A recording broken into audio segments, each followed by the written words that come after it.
Right, let's go ahead and get this party started.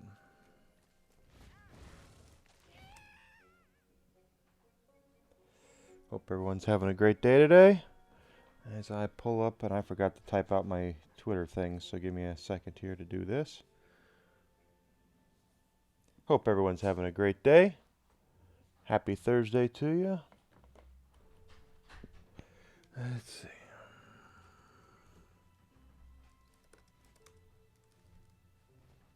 Goodness gracious.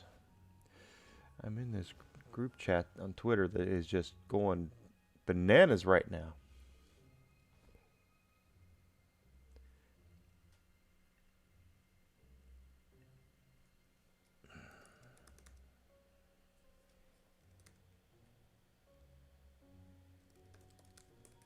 Hope everyone's doing well today.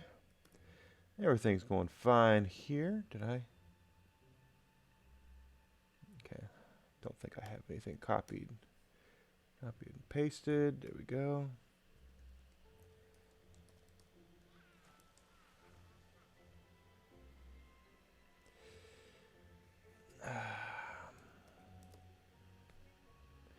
Sorry, I usually have this set up before we do anything.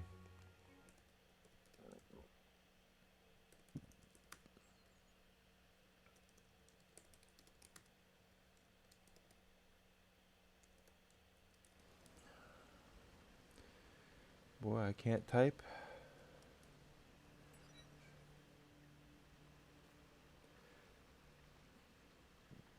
Okay, here we go. Now, boy, do I dare say anything in the group chat, because they're going to go bananas. They're going to go bananas up in here.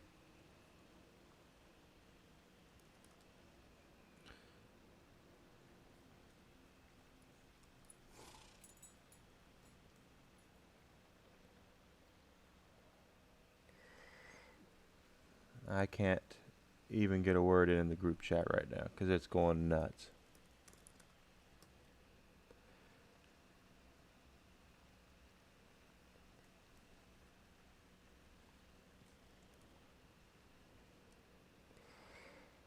Okay, docs. So I can see my chat. That's helpful.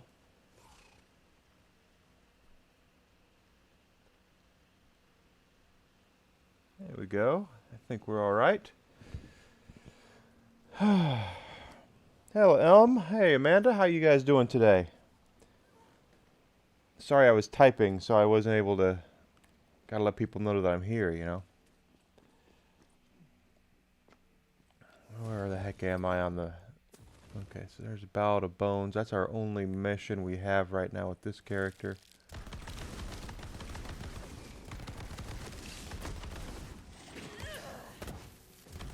How's everybody doing this morning? Having a great Thursday? What the heck? You'll have to do better than that.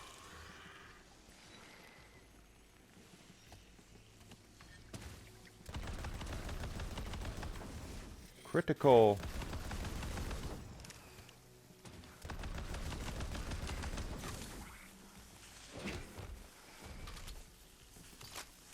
Not bad, not bad. Today's your last day, that's right.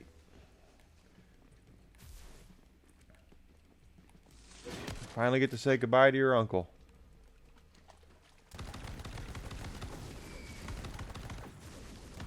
So we do have some housekeeping stuff to go over. First, today is the last day of the Wonderlands, not Wonderlands, the Rumble Roses incentive. Still 24 subs away from hitting that. So if you want to see me play Rumble Roses on a Friday night, need to get to work on that. Otherwise, we'll reset it for next month and try it again, I guess. See if we can turn it into something where I'll play questionable games. Games of questionable origin. Okay, that's the guy we need to talk to.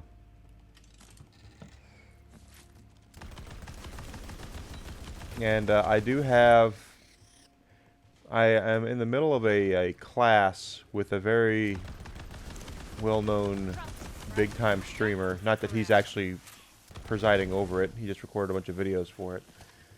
And he let me in on some stuff as far as my stream goes that I might need to improve on for performance-wise. So I've adjusted some of the OBS settings, so it should look a little smoother.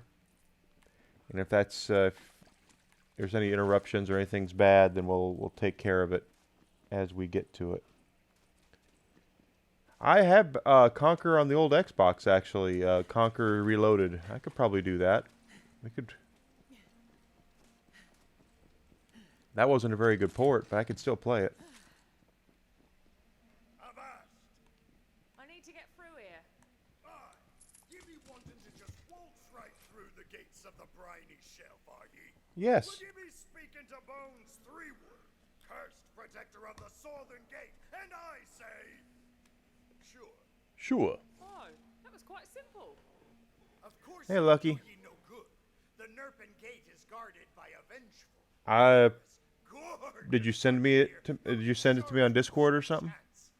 He'll never let you through, unless. Would you be willing to help me on a quest? Oh, pirate quest! It's a pirate quest!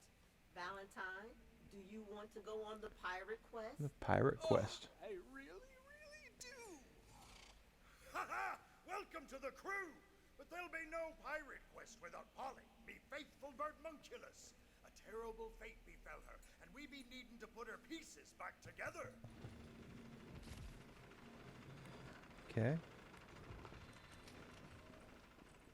Beware, crew. The sea wargs are restless since the ocean were obliterated. We don't want to run afoul of I don't think I got anything from you on Discord, Lucky, so I don't think I've seen it. scourge of salt and sand. Friendly advice. That pirate you're throwing in with doesn't have a loyal bone in his, you know, bones.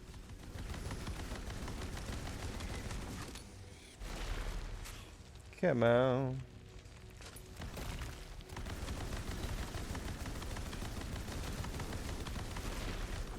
So tomorrow night, I think we might go back to some Zelda. Because I did promise to hook up the Wii U and maybe play some Wind Waker and see if we can get that going. I know we did Wonderlands last week. But tomorrow night's stream could very well be a Legend of Zelda game on the Wii U.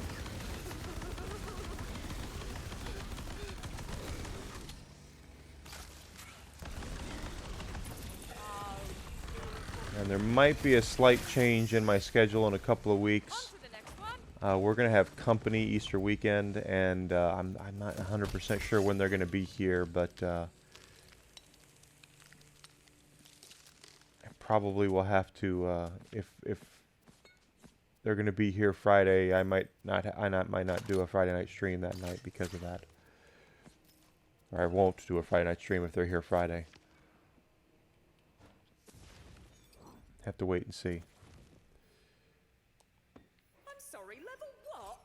Oh, hi Mirage, good to see you. Thank you so much. Appreciate you being here. So if you want to see Wind Waker tomorrow night, I think that's what we're going to do, just for a change. As much as I'm enjoying Wonderlands here, and believe me, I really am, my Friday night streams have been mostly Legend of Zelda related lately, so I want to get back into doing that.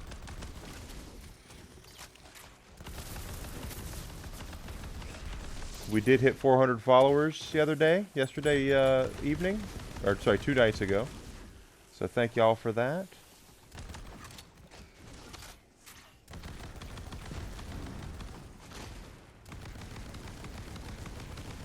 Of course, like I said, remember we have,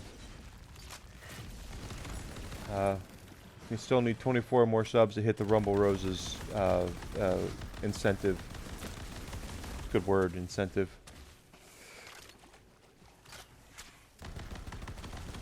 I still haven't decided what my secondary class is going to be for this character yet.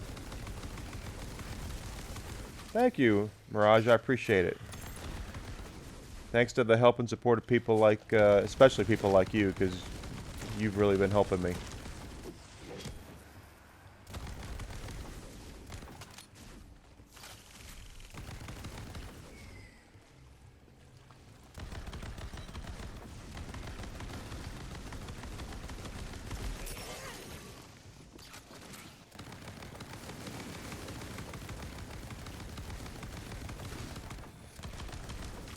I have to get some rabbit ears for Easter, don't I?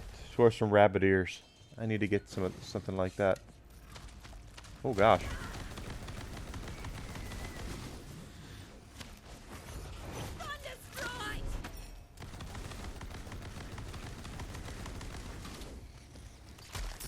I can't tell if our group chat on Twitter is calming down yet or not. It kind of seems like it's not.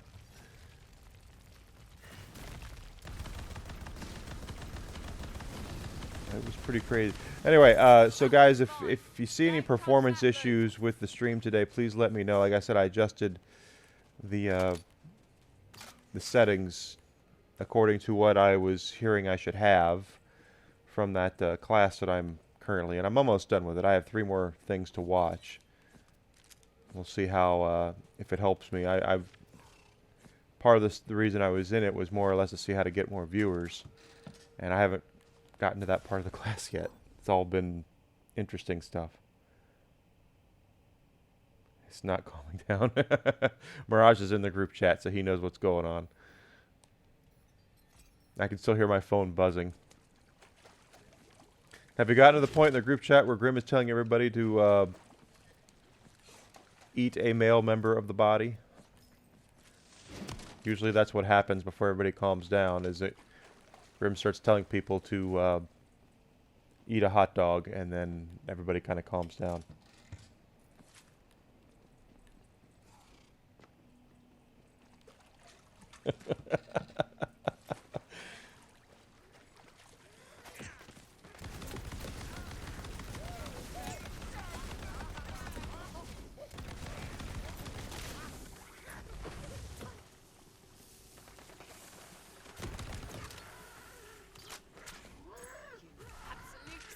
Oh, we did. I should have waited to stream then. Ooh, look, another cosmetic. I'll take it. So guys, this is my Clawbringer. I am using, off stream, I am using a Spore Warden Stabomancer build right now that I'm kind of messing around with. This is just a Clawbringer. I haven't decided what class to go with outside of Clawbringer yet. I don't want to use Spore Warden, but and I really don't want to use Stabomancer either, but I might have to.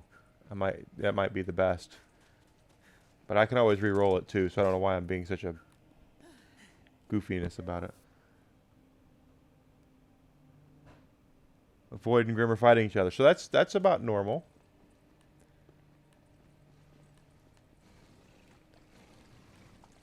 Void and Grim fight each other constantly in the group chat. Just like I taught you.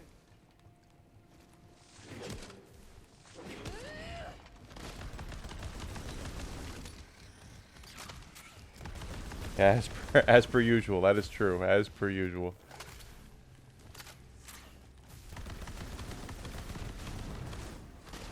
Yeah, if there's any smaller up-and-coming streamers out there that are, not that I'm a big streamer, I'm pretty small, but if you're just getting into it and you want my advice on how to improve your numbers initially, it's to get in and network with some like-minded streamers like you. Folks who have been with me for a while know I grew very slowly, and the reason why is because I was not networking. The first year I did it, I did not really branch out a whole lot. I just kind of hit the button and started streaming. And at the end of last year, I decided after hitting affiliate, which it took me 10 months to hit affiliate, and then there's people that I know now that are hitting affiliate in a week, which is kind of embarrassing for me. But I basically just kind of started networking, and it really has helped me. And I went from having like 70 followers to I'm out 400. So My one true love. get your name out there, talk to people, become friendly with some folks. I guess it's just the shit. An age ago, Well, hi there. made off with a set Nice to meet you, Evil Nico girl. Well, thank you. Thanks for coming in. queen whose toothy visage stands beside me. For our How are you doing this wonderful Thursday? her bloody fins wrought such waves as to wreck the Caroline, Joyful Roy. consigning our souls to the deep and damning us with See? She saw my Twitter page, so that actually helped. That I put on there that people are on my Twitter. back. I sent the crew to reclaim what's ours, but none have yet returned. Oh, thank you so much. I greatly appreciate that follow. That's why I never steal from shrines. That's Most what appreciative. taxis are for. Aye, you speak true. But the way I figure, me and the crew have paid a heavy price for a prize what's been robbed from us. Hope you have a good day at work. Find the wreck of the Carol Ann. Okay.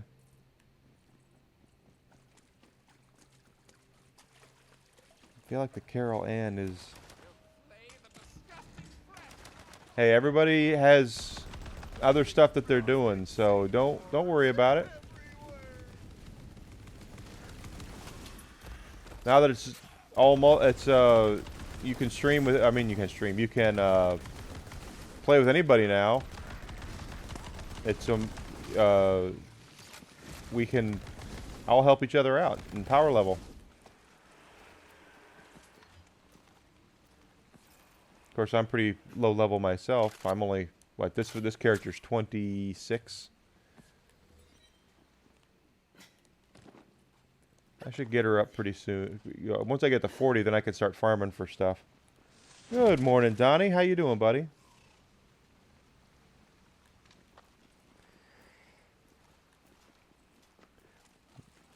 Yeah, there's always that's how it is with Borderlands. Is a game is you have to grind at first, and then once you get to your max level, your level cap, then you can start farming for equipment, and then that's where you really get your stuff going. My sweet Caroline, Well, thank you, Donnie. I appreciate you being here, buddy. the pearls can't be far. Every glimmer of the sea's bounty is mine.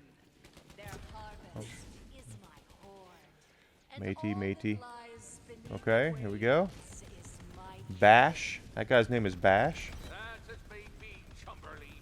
And I'm hard pressed to spot any weeds about these sands.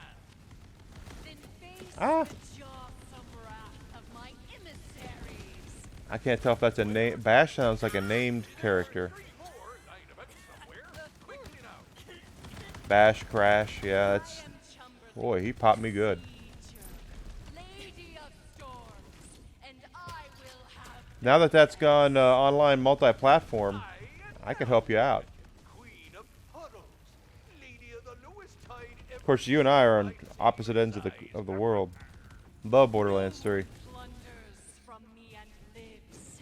I have drowned mountains and drunk seas. I'll have to drop into your stream and see how you do with Pokemon then. Hear me boasting, do ya? Who's up for some fun? Give you some support, give you a little love. From a lifetime of embarrassing yourself. You're welcome.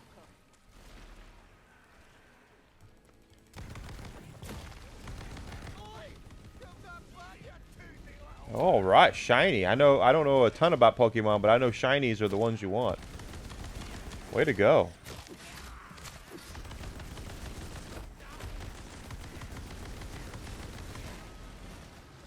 There's a lot of these sharks. Titan Tooth.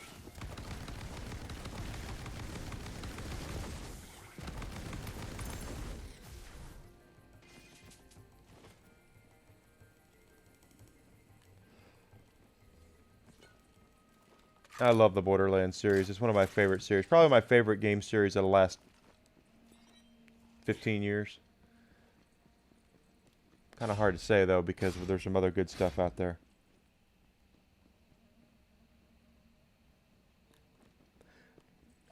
Don't worry about it. Don't worry about it. I'm sure I do some stuff that people wish I wouldn't do as well. that pearl. And I guess there's one more.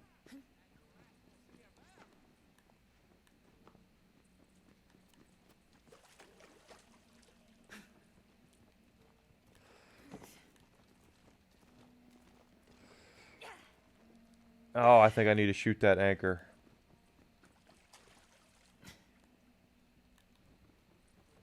Yep. Here we go.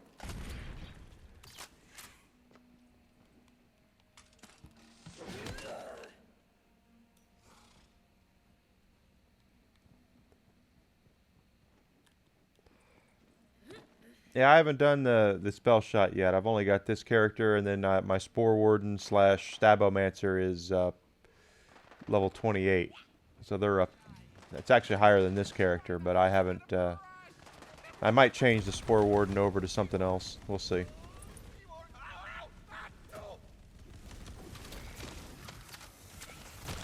I want to see what the 7th is going to be.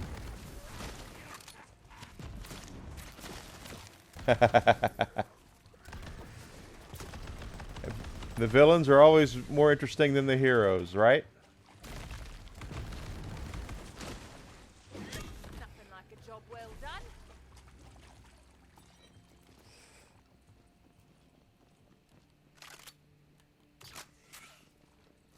That's just how it goes. There's our pearl.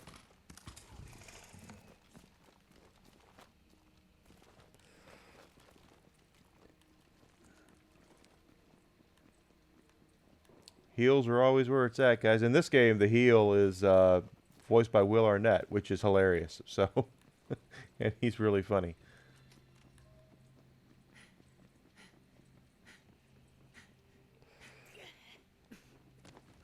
Especially when he's not doing a voice. He's just being Will Arnett, which I think is pretty great. Yeah.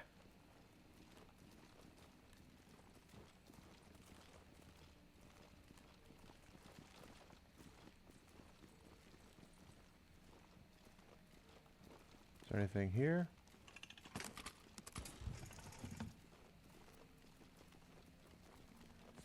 Another pearl. Nicely managed, matey. That be the lot of 'em. Quick and back for your payment.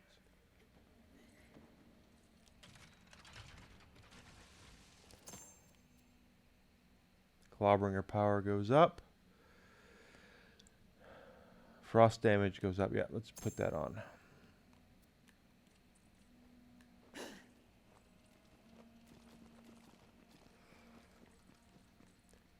I have a feeling there's going to be a lot of Graveborns out there, so that's kind of why I've been staying away from it. But I'm sure that I want one of every flavor, so eventually I'll have. Yeah, I'll level up a Stabomancer, I'll level up a Graveborn, I'll level up a Spell Shot. For now, I'm just kind of sticking with. I want to.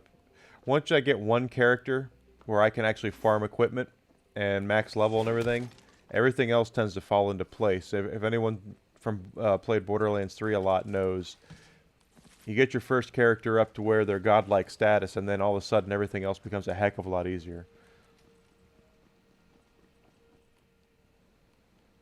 Every other character you make is much easier. Because you have access to a lot more gear, access to a lot more your mythic stats, all that good stuff. Return them to my shrine, lest you earn my ire, mortal.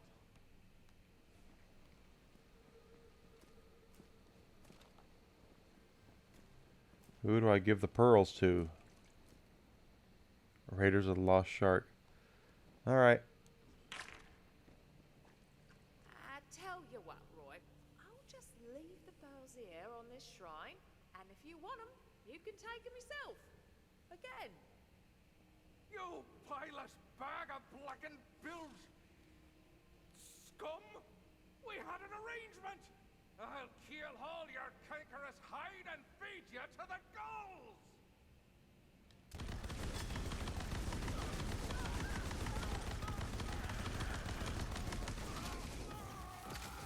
It's true. and you get your one character up there, and then you can farm a lot easier. And same thing should happen here. Once we get one of our characters to max level and we start farming for gear and we get to the end game, then we can start farming for other characters as well.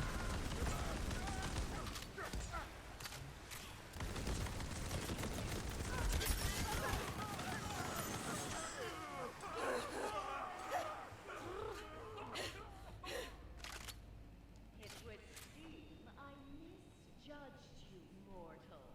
The tide brings in all manner of hidden treasures. Receive this spoon and see how your fate is richly rewarded. Holy crap. Go now, mortal, lest I change my mind of you again. I kind of want that. That is... Okay, I need to drop some stuff. That's just all there is to it. Because I am going around right now just kind of leaving this stuff on the ground, and I want to play around with some stuff.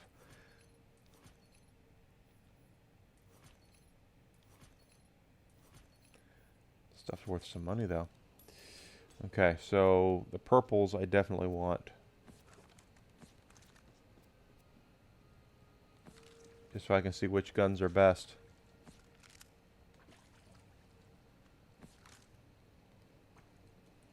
Inventory full. Oh well. They'll show up in my lost loot thing.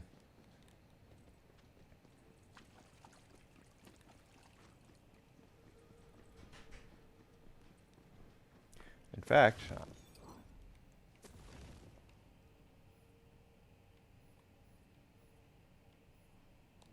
let's travel over here and I'll come back and get the rest of it. This gun is really good. I don't know if there's anything better than that right now. Well, maybe there is. Let's see. That's Hyperius. Let's take a peek at that.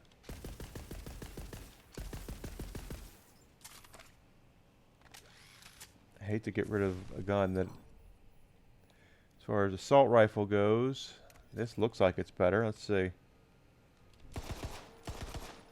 That's only got burst fire, but I bet you it's strong. This gun, shotgun, rifle.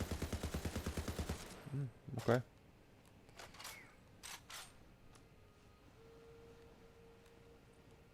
Where are my vending machines? Back. Okay. So, our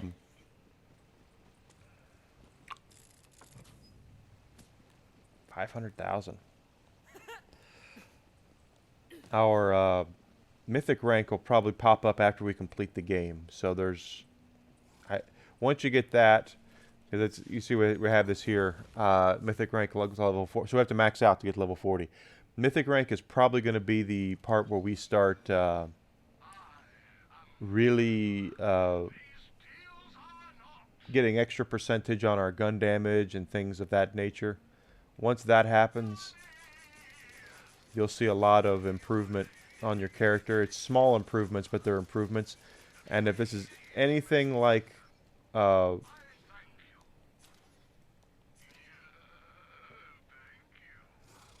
let's just...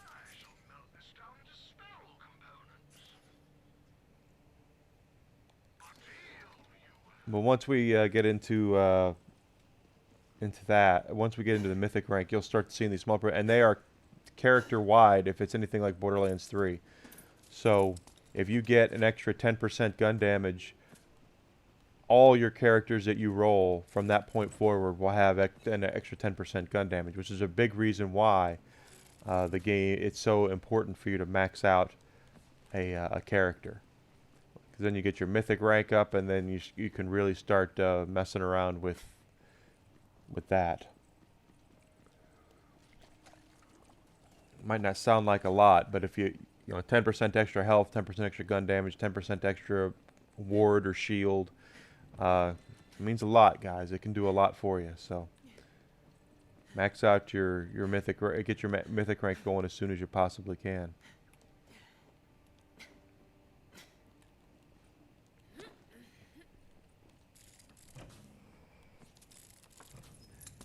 In Borderlands 3, it was at the end of the game. Once you beat the story mode, you beat the Calypsos, you got to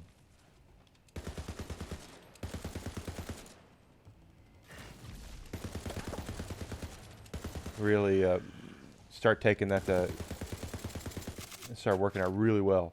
There's a die over there.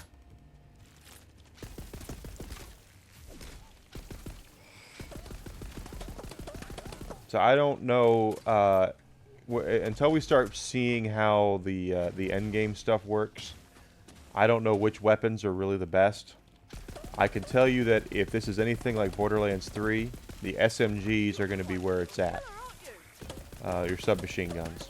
In Borderlands 3, the submachine guns were all... There's several that are really good. And then other weapons, you know, there were some pretty decent assault rifles. There were some pretty good shotguns. There were some great pistols.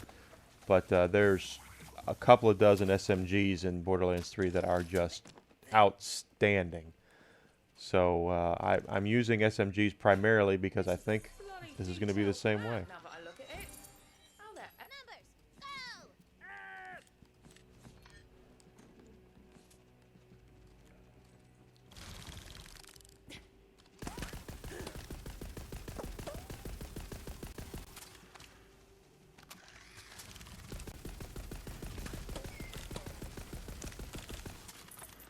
Numbers, go! Go, got it.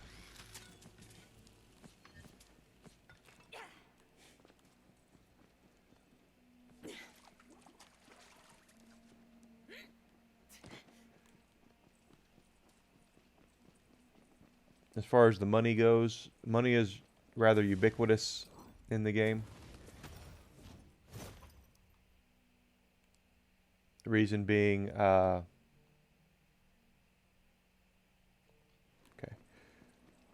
you use it for SDUs, your ammo upgrades and your backpack upgrades and things like. Using pistols mostly. This pistol is a, well, that's pretty strong. Let's use this for a while, even though it's only burst fire.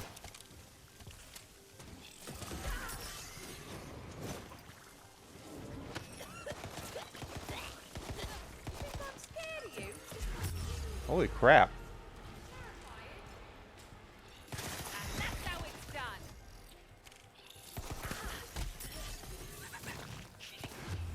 Oh, come on. I don't like going down like that.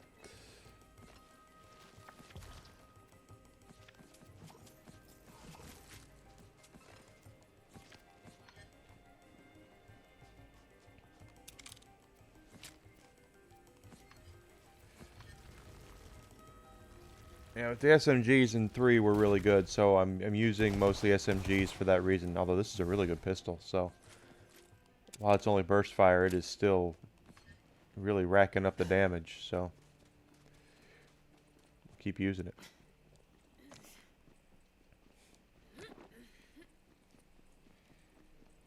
Something they've gotten away from is character-specific things. If you have played a Borderlands game, you know that usually there's either 4 to 6 characters, and each one has their stuff, you know, cosmetics, character mods, all that good stuff. And in this game, everything is a lot more universal. You will find character, you know, armor that's specific to a character, but it doesn't mean you can't use it. It just means you won't get any of the bonuses for it. So that sounds like John Lithgow.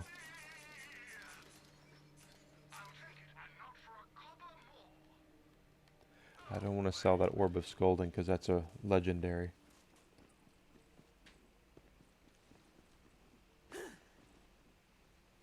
Yeah, it's everything is all your cosmetics and stuff are all universal. They don't just have specific heads for Clawbringer or things like that. It's you unlock it for everybody. And then this armor that I'm using, if we look at it, it's a legendary.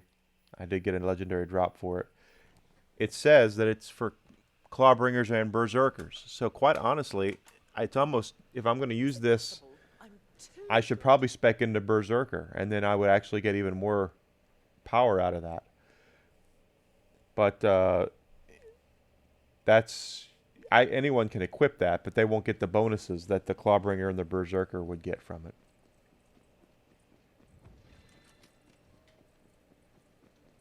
That's an interesting. That almost would make me think that you would want to farm for a character, a piece of armor, and then make your build based off of that. Now that's interesting.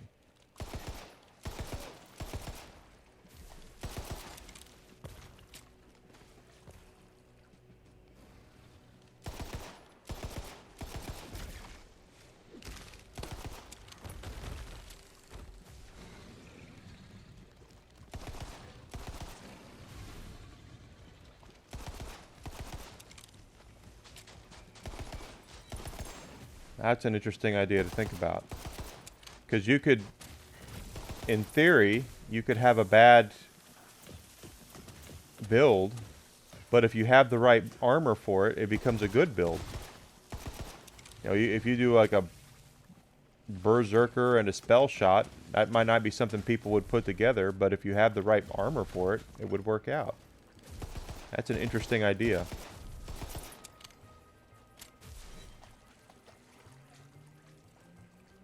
Oh, that thing's going to jump up in a second. There's a crab.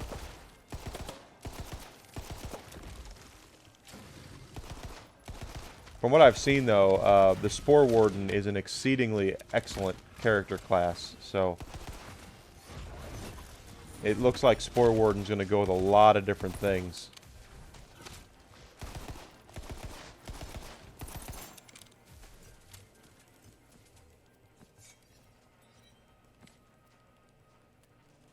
That's just what I've seen so far, though. It doesn't mean that it's going to be the gospel, but there's another cosmetic. Seems I'm not quite up to snuff yet. Snuff?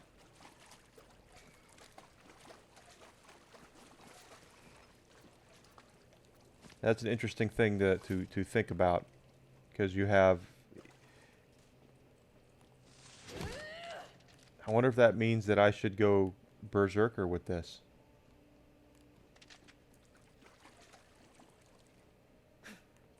Like if the game is telling you go Berserker or this. Somewhere out Take there, care, Donnie. Thanks for being here, buddy. for the taking. Hope your meeting goes okay.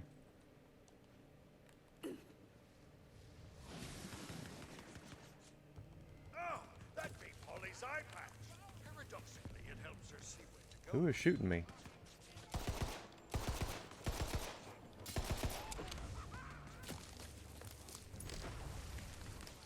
Oh, I got the eye patch. Okay.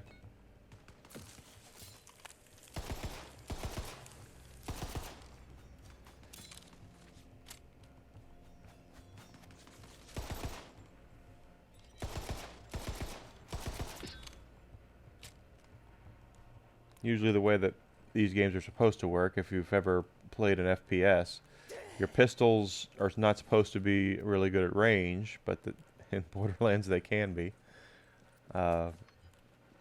Borderlands is like an insane build of different things where you'll get a shotgun that you can snipe with, or you get a sniper rifle that fires like an assault rifle, or you'll get a pistol that you can with a big scope on it. There's a lot of different things that they do with weapons in this game, in these games I should say, that go against what you might be used to with the normal idea of pistols are good at short range, SMGs are bullet hoses that use at short range, assault rifles are bullet hoses you can use at a long range, and then your sniper rifles are deadly accurate from long range. Shotguns are your very loud and announced crowd control weapon, but not in Borderlands. In Borderlands, they tend to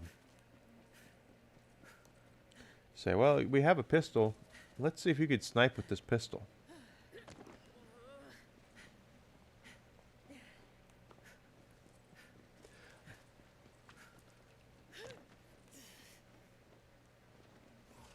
Or they'll give you a sniper rifle that fires like an assault rifle, or they'll give you an assault rifle that is single action.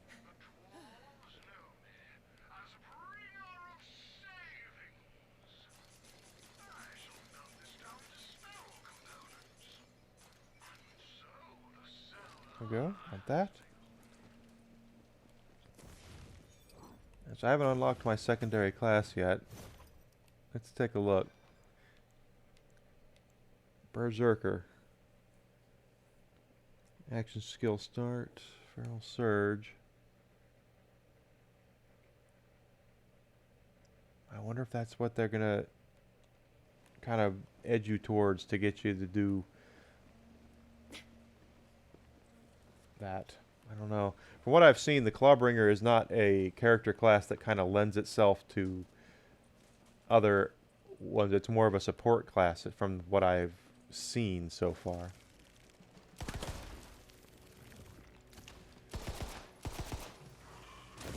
The strength of the class is supposedly in the Wyvern.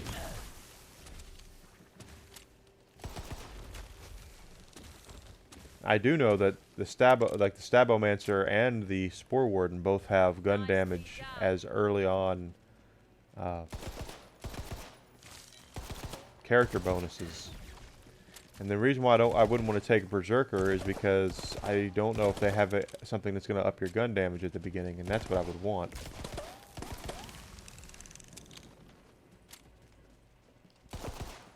I wonder if I could train in a class where I could have 2 pets, though.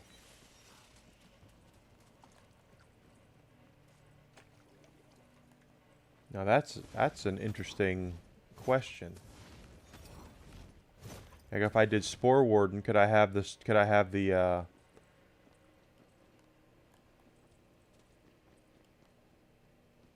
If I did Spore Warden, could I have both?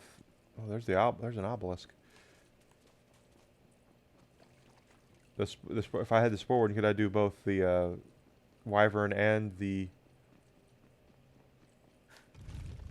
spore or the Mushroom Companion?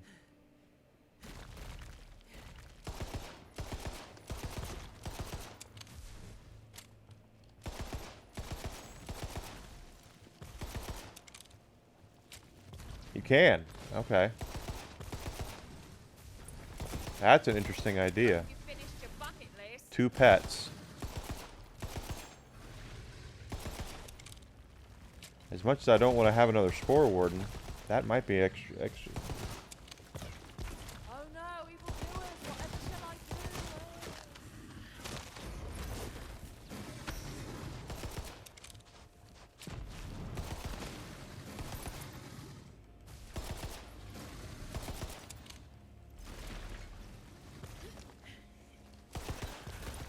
Way to finish them off!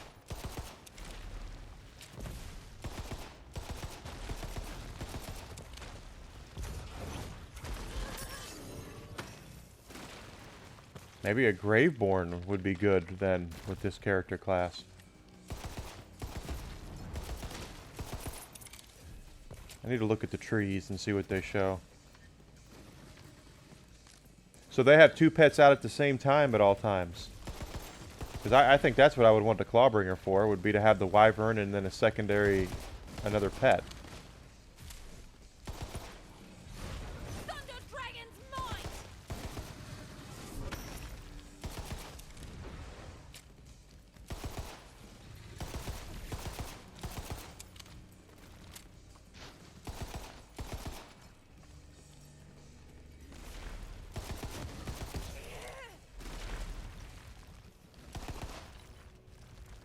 That's an interesting idea.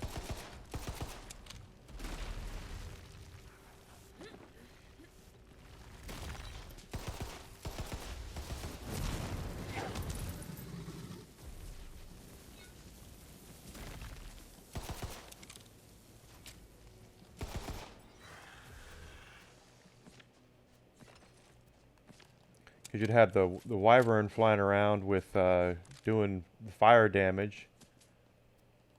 Yeah, that's an interesting idea.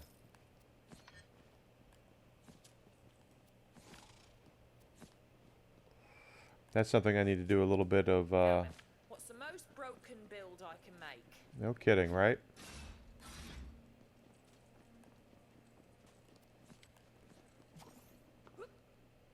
No dice or anything over here.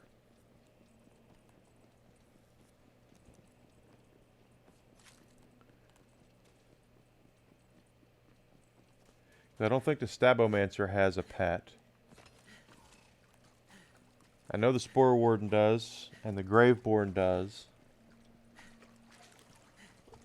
And of course the Clawbringer does.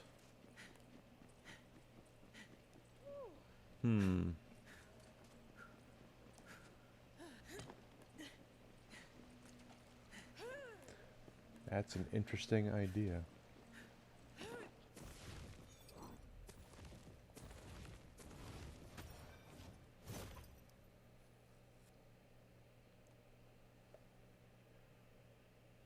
Demi-Lich. Mushroom Companion. Dirty Fighting.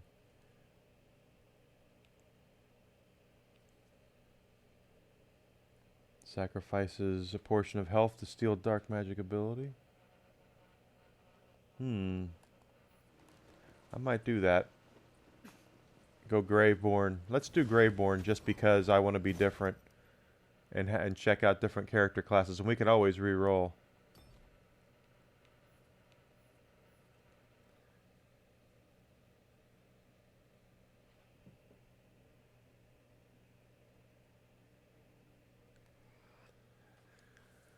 Max health is increased, spell cooldown rate, and then Fate Maker and deals increased damage.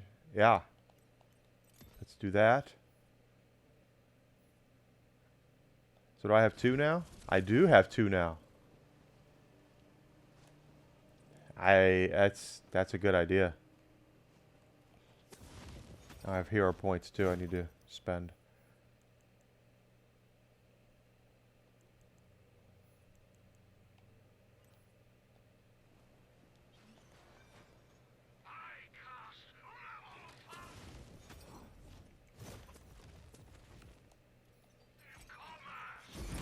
Ah. Ride the lightning! That is an interesting thing. I have 2 pets now. And I have increased damage dealt to how many pets I have out. So that is really cool.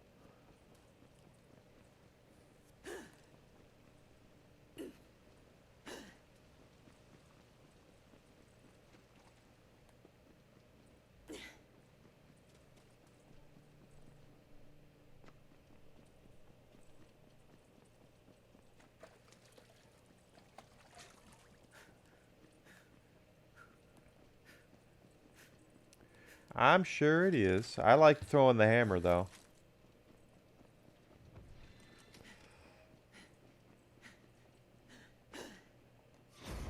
Like that. Makes you feel like Thor, even though they say this, you can't sue based off of throwing a hammer and bringing it back, which is funny.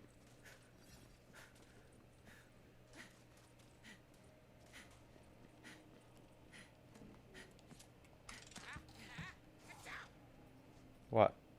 Oh, he sneezed. Gotta go up there.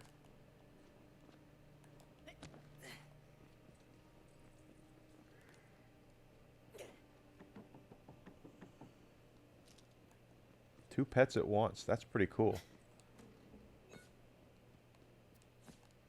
Those be the navigational flappers.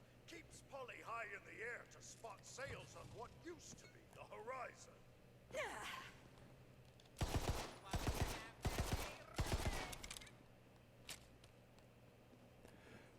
Yeah, if this was an automatic pistol.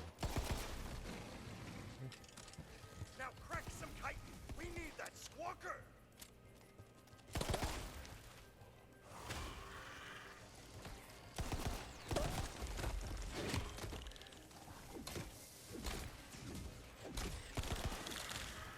The real question is, what are they going to do with the character level increase? Are they going to increase the level cap next month? That is an interesting question. In Beacon Peak, all right. She'll be squawking in no time. She be nearly complete. All that's left is her polymagical core. She be powered by soul energy, naturally. I can What was that? foresee. Tis Mobley Dick, aforementioned biter of crews, scourge of salt and sand. Be careful, crew. There's a marble of mine nearby. Go and crack it open. I think that they're going to have an issue with this game that they have not, they don't know about yet. Wyvern slayers of legend now. Everyone in town thinks we defeated a wyvern with one of Eldon's famous water spells. I teased him by saying, And I think it's going to come down to they're not really aware and he of how has an even stronger water spell, so to speak. powerful these character classes are going to be with the multi-class.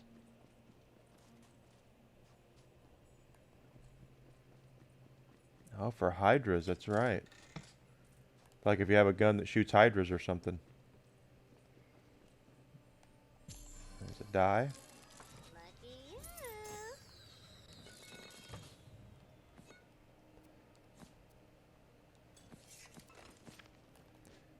you. You think about it from the sense of where in Borderlands 3, character classes were basically set up as to if something got too powerful due to a level cap increase, they just nerfed that character. They didn't have to worry about nerfing more than one thing. They would just say, well, this, for instance, Amara's Ties That Bind had to be nerfed because it was so powerful that they had to nerf that skill for Amara. Well, that only affected Amara. It didn't affect the other 3 Vault Hunters. If with the multi-classing in this game, they're going to have a problem that if something works out really too well for a Graveborn, if they nerf it, they're going to have to think about how it's going to affect every character and not just how if it affects 2 characters that, or 1 character class that, Ha ha! They must have swallowed the core whole. That be every piece we need. you know, they'll say, oh, it'll, Assembling a you know, the Clawbringer Graveborn is too strong, so we need to nerf that. But if they nerf the Graveborn, then they nerf every Graveborn build that there is, and it might not be what they're after. That's what I'm saying. It's an interesting Looking charming idea. as ever, bonehead.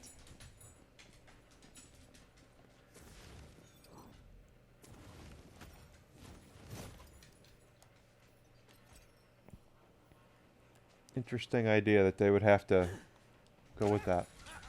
There she is.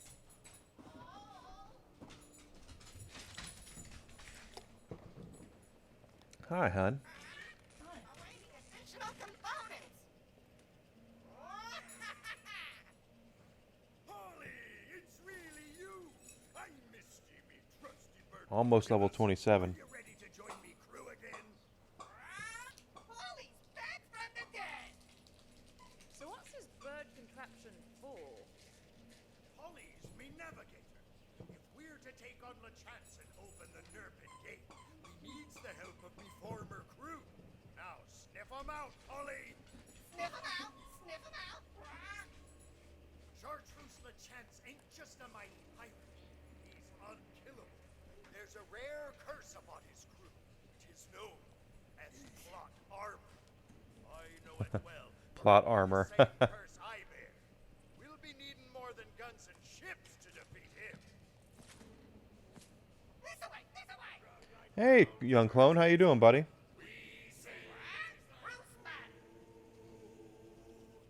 But we can't go dry or the songs are gonna Aye, that be me first mate and his fellows. They'll never listen to you if you don't start a fight with them first. Challenge you to a duel. How you doing today? Come on, put your jukes up. Ha! Hear that, lads? The hero wants to fight.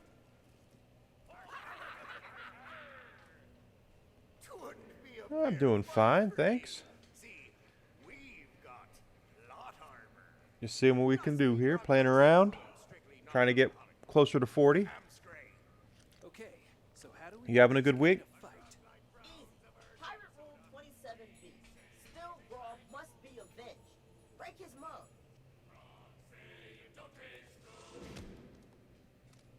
He's run afoul of Pirate Rule 27B.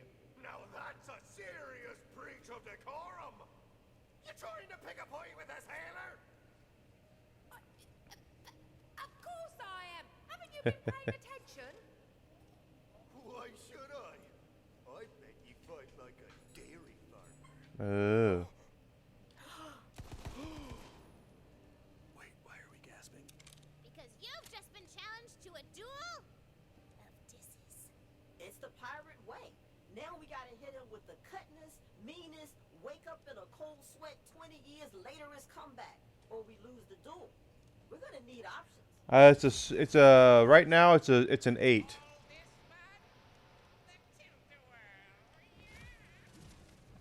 Your mother's probably a lovely lady, but I think she would disapprove of your current. I need to get farther before I rate it completely, but I'm really enjoying it. Different first mate like that. You're getting killed hauled.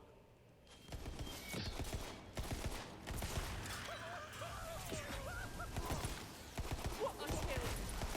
So proud. Alright, alright. Ow, ow, ow, fool. You said the plot armor would protect us. Ha ha! Oh, Danny first mate. Just 'cause it doesn't kill you, don't mean it don't hurt. Now rejoin me crew and help us take down Chartreuse LeChance. Huzzah! Only a few crew left to find, and I know just where they'll be. Polly, chart a course for Plunder Port. Plunderport! Plunderport! Alright, so we did level up there. Got another point. Let's see what we have here. We can do max health, or we can do spell cooldown rate. In this case, I'm going to do max health, even though I don't usually take defensive stuff in a Borderlands game.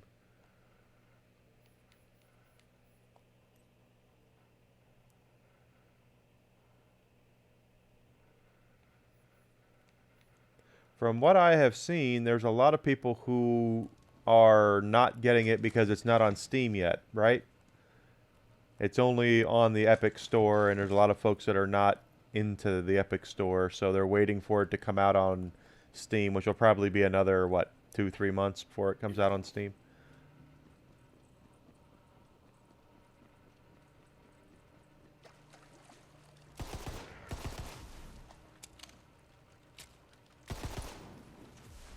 I really want to get more into the theory crafting of the build before I start saying it's how really good it is or it's not. Just because games like this where there's so many options, you could really nose load a character, and if that's the case, if you break the game, they're gonna nerf it. So Are you dead already? another die.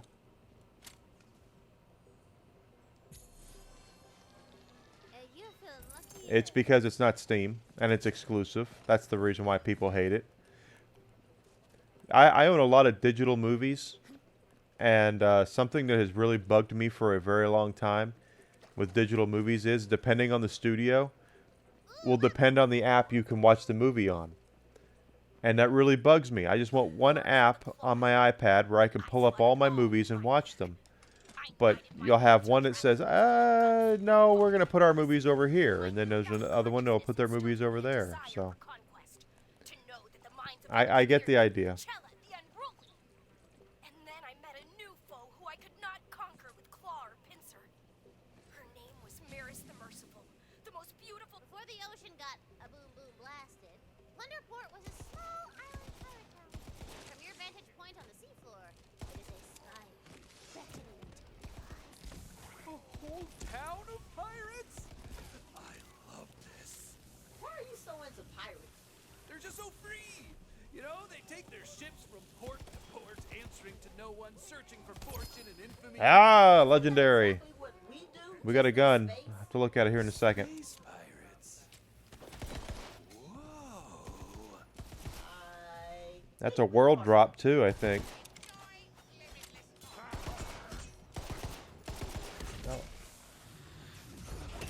Oh, come on. You guys, you bots, can't you just leave me alone for one stream, please? Here I am trying to have a good stream, and you guys come in with your goofiness.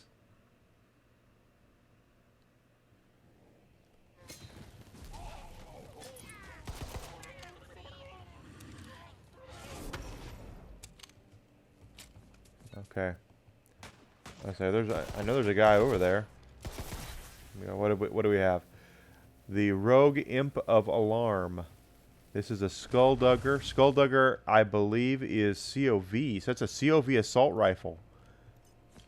All right.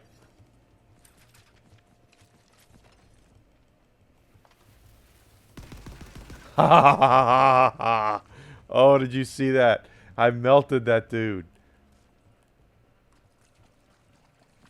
What a drop.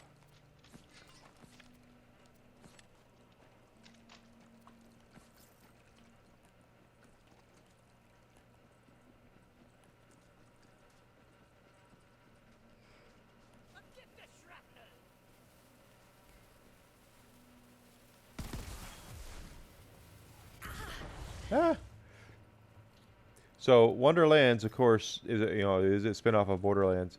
The thing to remember is that the gun manufacturers are all different, but they're the same. They're spoofs of what they are. So if you look at the names, you can tell what. Usually, you can tell what manufacturer they are. In this case, Hyperius is obviously Hyperion. Dahlia is obviously Dahl, and they'll have the same benefits basically that you're used to those guns having in Borderlands games. That being said, Maliwan is not in the game at all because I'm pretty sure they thought the Maliwan guns were too strong in Borderlands 3, and there is a lot of truth in that. I think the Maliwan weapons were by far the best weapons in Borderlands 3 as a manufacturer. You know, just the best pistol and the best SMG in the game are both Maliwan. So, go figure.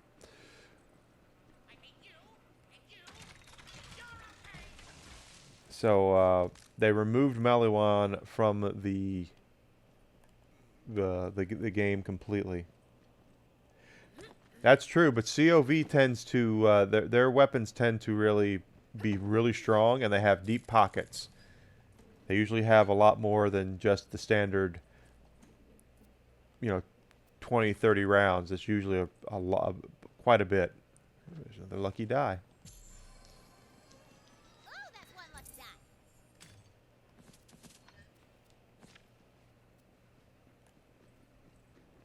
Because COV takes a little longer to reload when they overheat. Overheat, they say overheat fix. What they really mean is reload.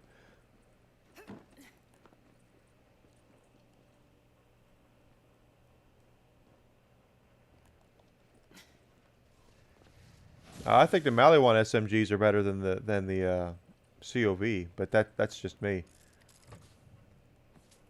They're assault rifles, and they have the Tizzy in Borderlands 3. That pistol they have, whew, that is an eater of boss health bars. The Tizzy.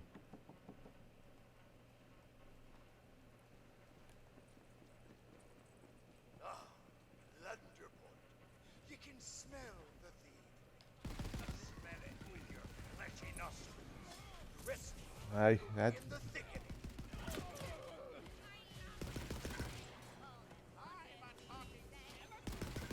I think that's quite enough out of you.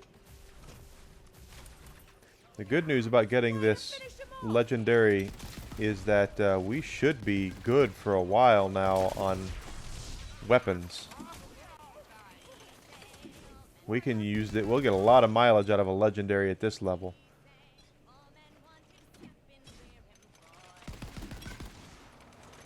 I wonder what the gods were thinking, giving me so many skills and everyone else so few. Yeah. Maliwan SMGs, Maliwan pistols. There's Maliwan pistol. Heck, even a couple of the Maliwan shotguns are really OP. The Trevornator, they really buffed that. Look, sir, it's Polly. She's alive.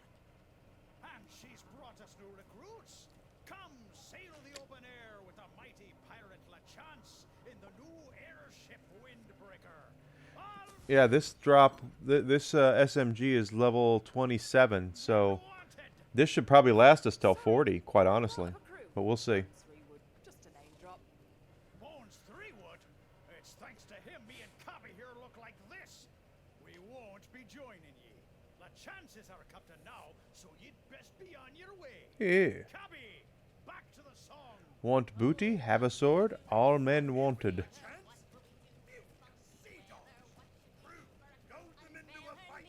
Pirate Rule 81D. If a balloon be popped, the popper must be dropped. Oh, look at you reading. Who cares about some stupid toy balloons? 'Tis a dire day with the pirate rules be ignored. We need to be getting their attention for real. Pop the Windbreaker's balloon. Down to the dry depths with ye. Oh, they blew up LaChance's ship! My best breeches were on there. New recruits, show these mean-elbowed timber shiverers what your heads are made of. Prepare to be boarded. On to the next one. Look out! Oh, wait. Fine, too late. Okay, that was weird. Cabby, stay back. I'll teach these godless cobble kissers a lesson. It's crew versus crew.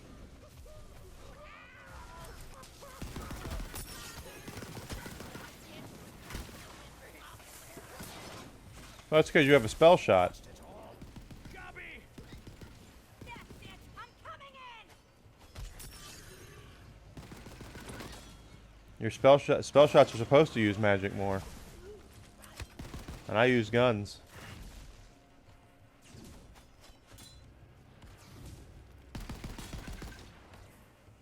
Enough, you pox-picking chest chiseler. Before someone gets really hurt, we'll join back up with Freewood's crew. I have me crew back. Now for our ship. She be the finest wooden woman to ever ride the buttery sea. Polly, find us the wreck of the Marley Maiden. Find the maiden! Find the maiden! Find me.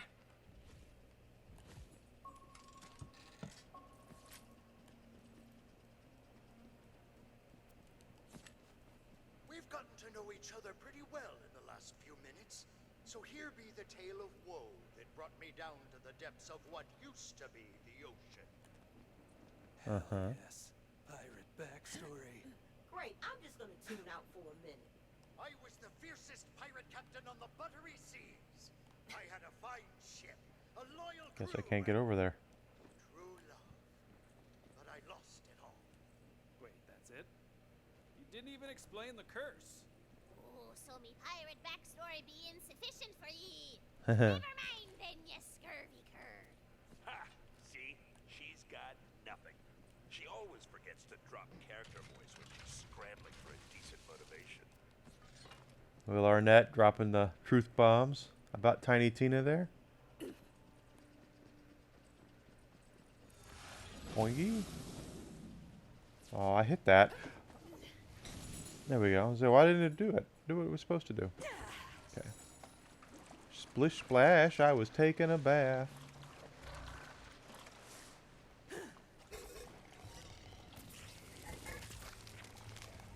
Okay, what's hitting me? You.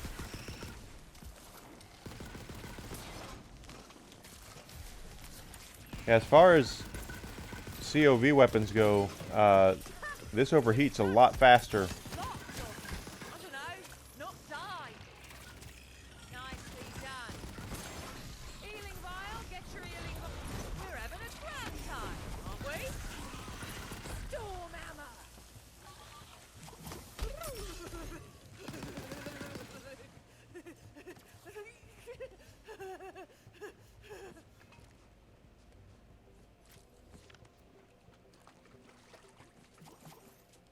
Oh, that's a... Already know both of those. Inventory full, okay.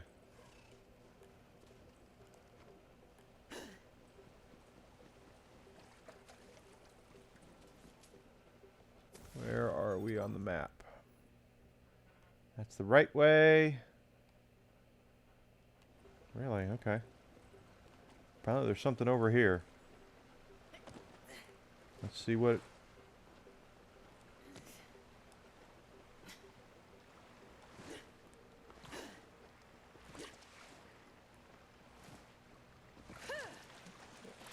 Okay, am I in the wrong... Yeah, I am. We'll do it later.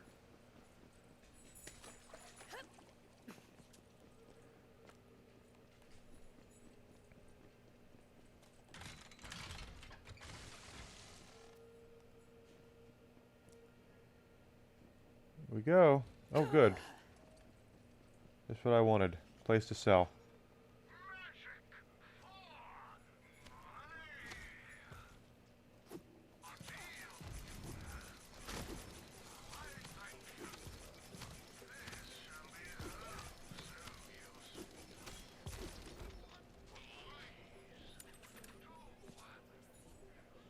Almost $250,000 in gold. I have to go buy some SDU upgrades.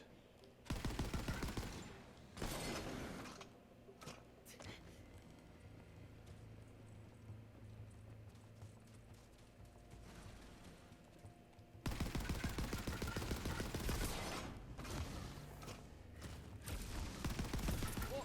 Was that it?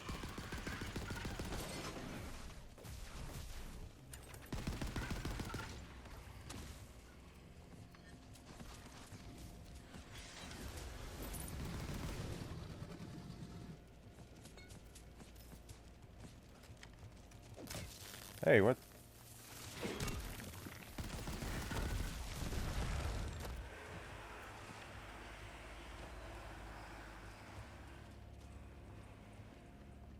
Don't see any dice or anything around here.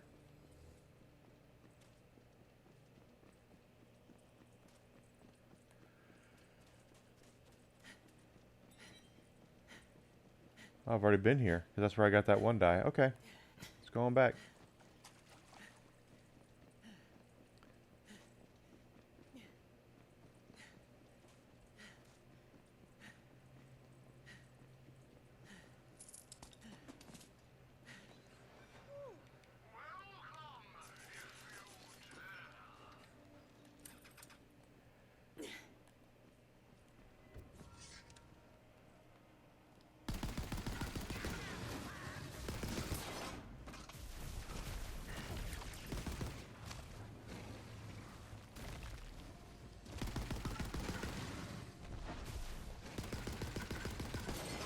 So COV weapons also tend to be fire-based. So the reason why it shows resist on those things, those fire sharks, is because of that more than likely. I'm just guessing this is a fire-based weapon because it's COV. Most COV weapons are fire-based. Yeah, fire. Sometimes you'll find one that's frost, and I think there's a couple in Borderlands 3 that are corrosive, but for the most part they are fire.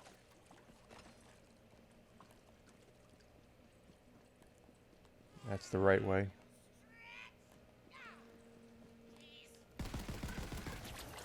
You should have ducked. Blocked or, I don't know, not died.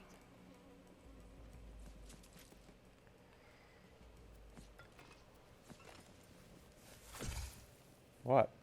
Oh, a Naga.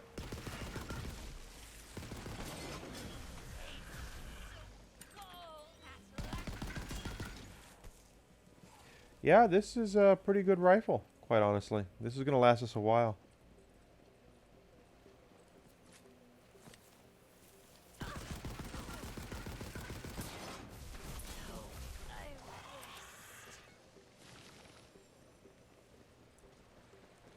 This might last us till max level. If only I knew. Unfinished business? I bet it's unfinished business. You are kind to stop on my account. 'Tis more than I deserve. But my truest love, Yara, she pays a price which should be mine. If you would aid me, I would bid you to follow. Worshippers of the fell serpent Grisnesak have preyed upon the surface dwellers to feed their sacrificial rites since an age forgotten. There's another All that die. time, I have been here, naught but aghast, unable 2 to dice, stop. actually. There's one here and there's one over there. But I can be of some assistance. I will grant ingress to their temple. Ooh, a legendary. We'll see what that Gaze is. now upon the fields of dead, Today's a good draw day. We're getting lucky. boiled cultists. What you got? What you got? What's he talking about? What did? That is for spell shots. Gun handling, fire damage. I can definitely use the fire damage. I'll put it in the bank. Maybe for my spell shot. When I make one of those.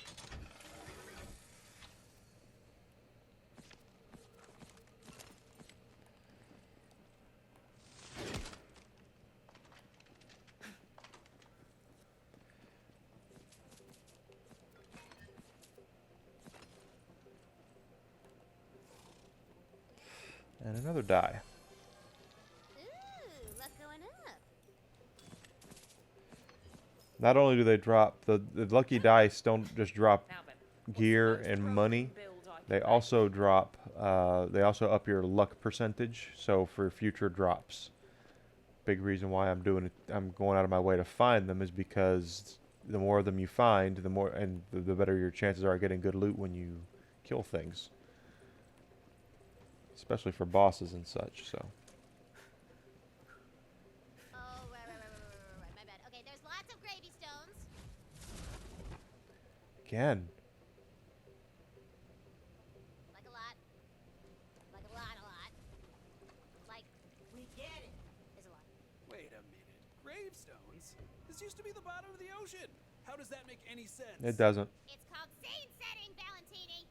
Based on your arsenal, I assume you will not blanch at your task. Hmm. You must slay the coiled Tizocs and retrieve the 5 pieces of Yara's voice shattered by the dark. I did this with my other character the other day. Why would they do that? They twist her angelic Yesterday, voice to a actually, I did dark it. resonance which summons the fell serpent. Curse them. They befoul Yara's memory, and in doing so, they bind her soul to this mortal plane. I will not rest until she is free. Okay, so basically, this is just we have to go around the temple Yara and I were enjoying a midday and kill things and pull what they drop. song of such beauty that I nearly wept. Then the sea roiled around us. If I had to guess, That went about as I expected. I would say that this is a reference to the sirens of Greek mythology, but I don't really know. I wonder what the best place to bury loot is.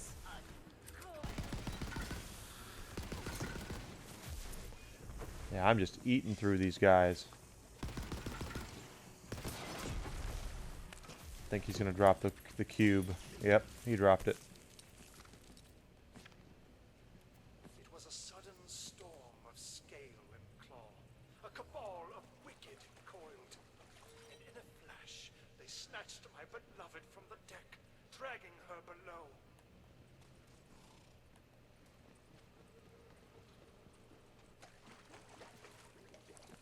Good stuff there.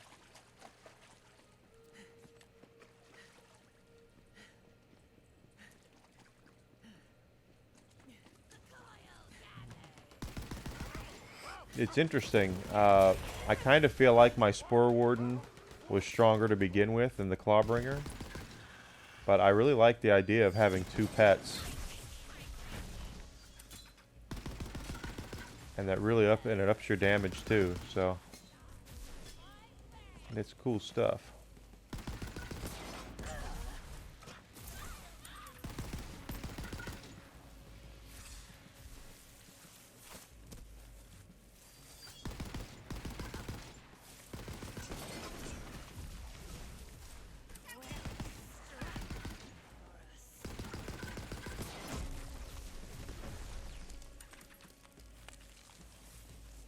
There's our second cube. I dove in pursuit without hesitation, swimming down and down, a fire of devotion in my veins. Then, just as I thought my strength would fail me, I grasped her hand.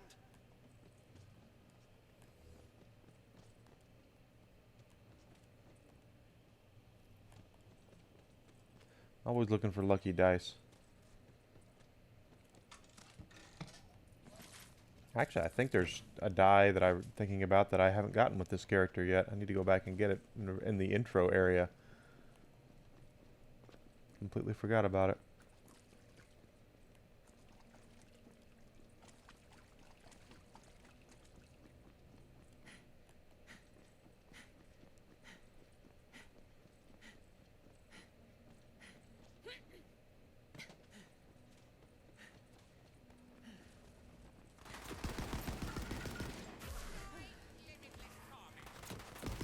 No shame in losing to the best.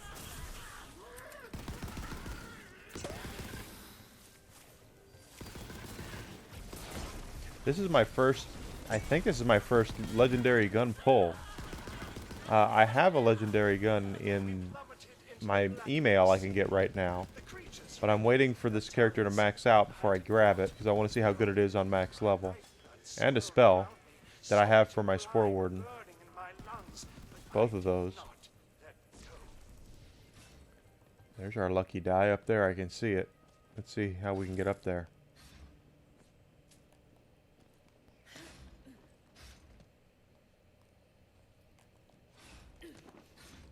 Got it. RNG's got nothing on you.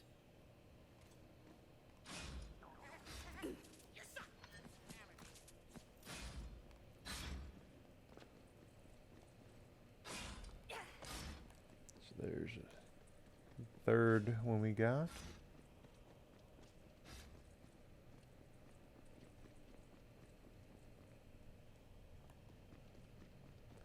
Don't think there's any dice over here. There's a chest over there.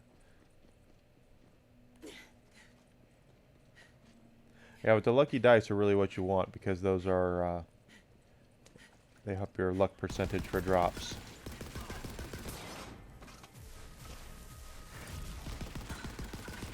Those are fire bats, too.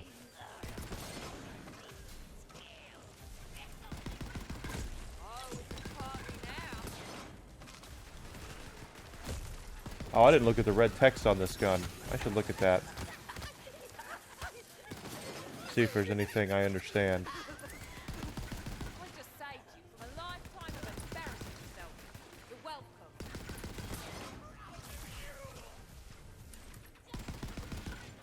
So this thing shoots out fire bats or something when it overheats.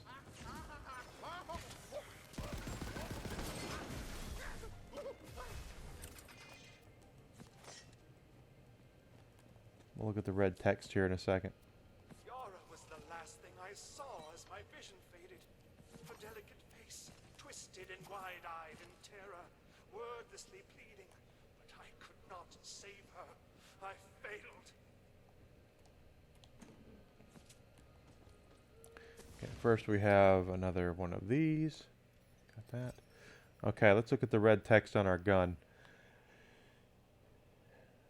Rogue Imp of Alarm. It's a great day for an incineration. I know that's a pop culture reference to something.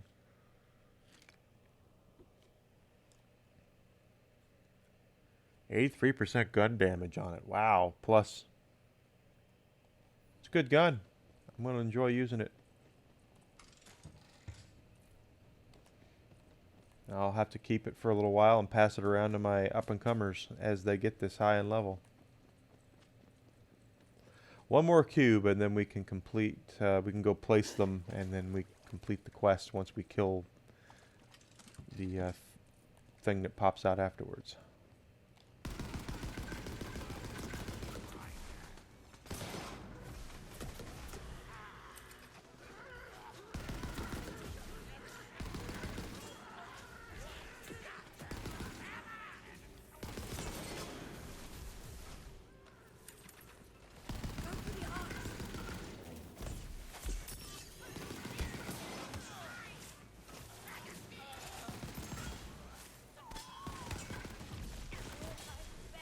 Borderlands is known for its pop culture references with its legendaries and things like that. And I'm kind of wondering what that reference is to.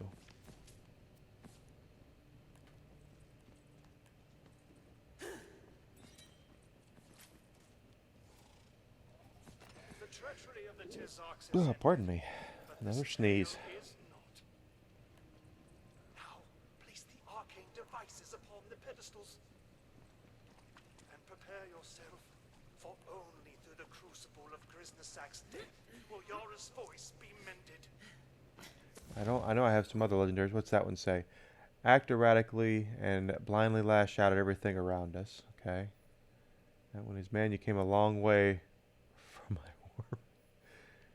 And this one, one fish, two fish, red dragon, blue dragon. That might be a Dr. Seuss reference. And this one is watch me unravel. That is an, I think that's an Evanescence reference. I don't know that to be true. I'd have to think about that. That might be Evanescence.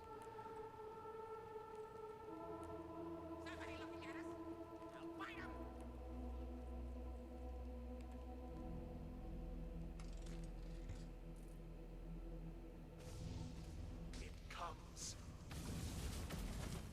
Who calls me hence? You are not one of my servants. Give up now.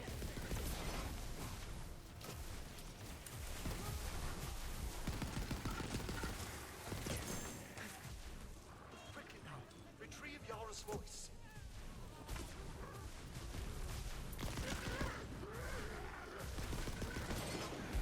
Next time, learn to pick an easier mark, eh? Be full. Okay, full up on inventory. There we are.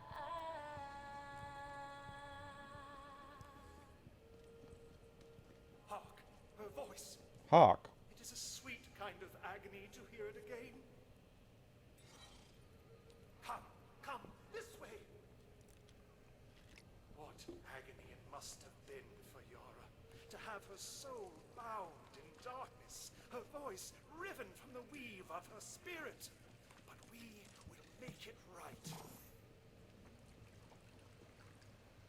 Okay, go for it, Orin.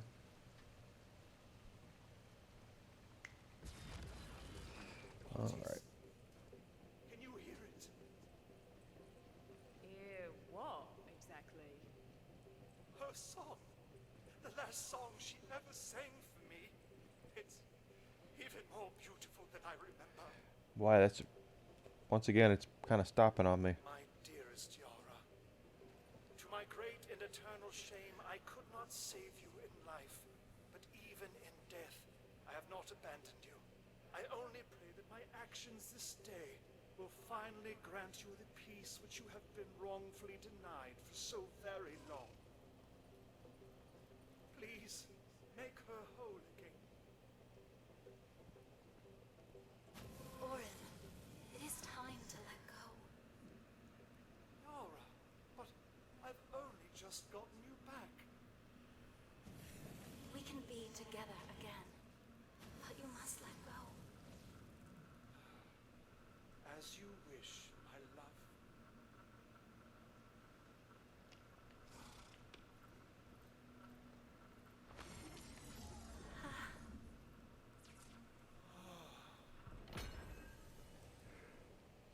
All right, so that takes care of that side mission. I saw another one, but that was the right way to go. Meantime, of course, I want to hit the vending machines. Hopefully, I think they're over here, and then we can sell off all the garbage that we just got.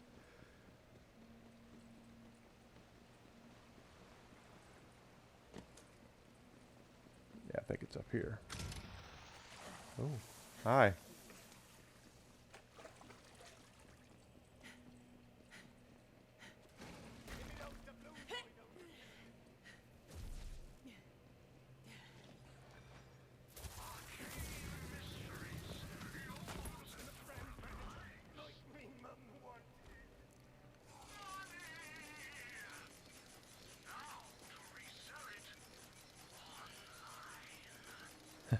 We sell it online.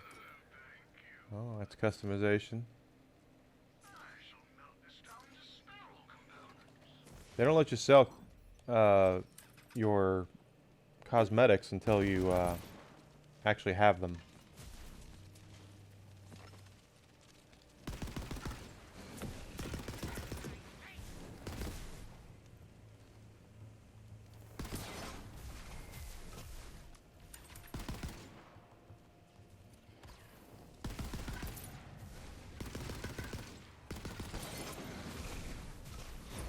Shocking, isn't it?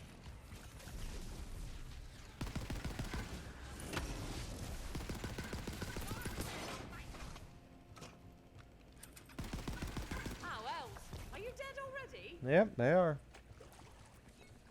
Oh, another oh, right. Our lucky day, guys. We've gotten some cosmetics. We've gotten some legendary drops. Not bad for a not a full this is like our first time playthrough, so it's not like it's we're swimming in luck and stuff here.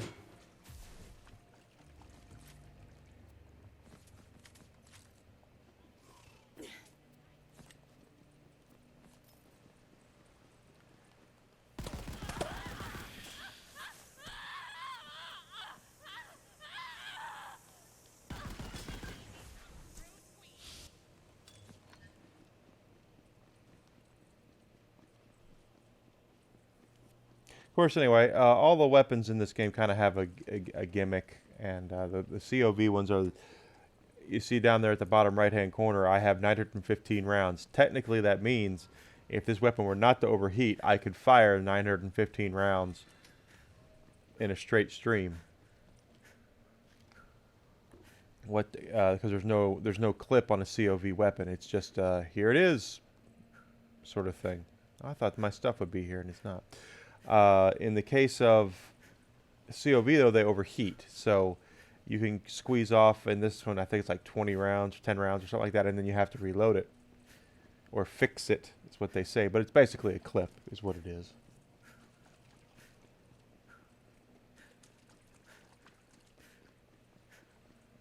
It's fun stuff. Fun stuff. Then you have your black powder in this game, or the Jacobs weapons. Jacobs looks like the Old West, and those those guns have a ricochet effect to them, but they don't usually have. They're usually semi-automatics, like revolvers and bolt-action pistols and things like, or rifles and things like that.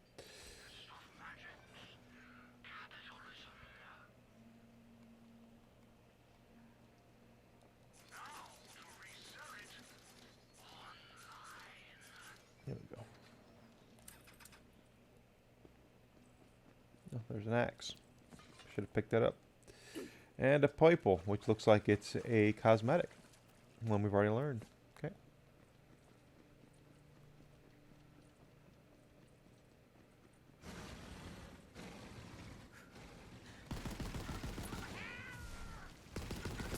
That one's mine. See, Don't that's... touch that loot. It's not a reload, but it is a reload.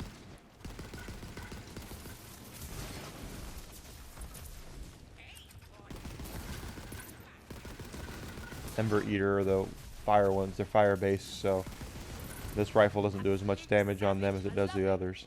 But that's fine. We're still chewing right through them.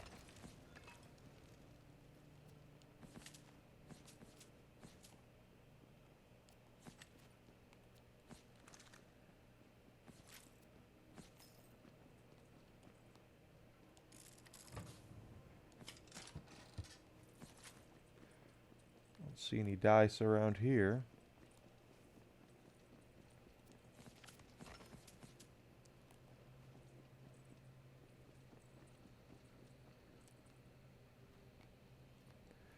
No, nothing. Ah, this is where we were earlier. Near the purples that we had dropped. Okay, I see where we are. All the way back at the beginning.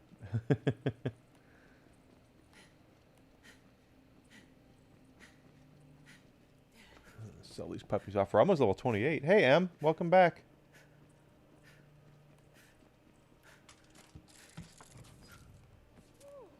I've never been one for Red Bulls. My cardiologist says I should avoid energy drinks like that. My time at managing a GameStop gave me not severe, but it gave me heart problems. And my cardiologist says, yeah, you should probably anything that's high, really high in caffeine, like that. You can do Coke, you know, you could do things like that, but anything with really high energy, you should probably stay away from. Because there's a lot of caffeine and it'll really get your heart racing, and you really don't want that. There's the greatest of all time. Hello, Mr. Ali. How you doing, sir?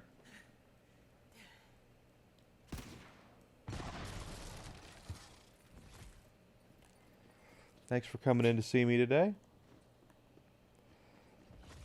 Our way is blocked.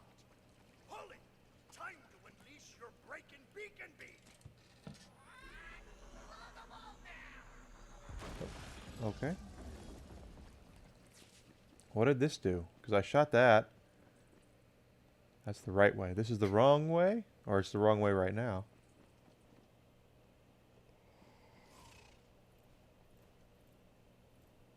Yeah, I'm doing alright. I went to university, and I'm not using my degrees right now, so go figure. Kind of wish I wouldn't have spent the money on that.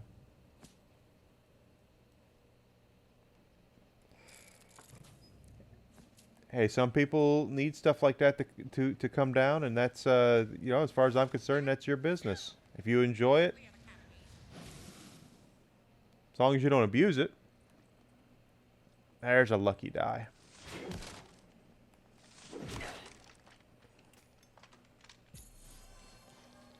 Golden, baby! Now I've got I have 3 degrees, and I'm using none of them right now. So, but you got a scholarship, so that's good.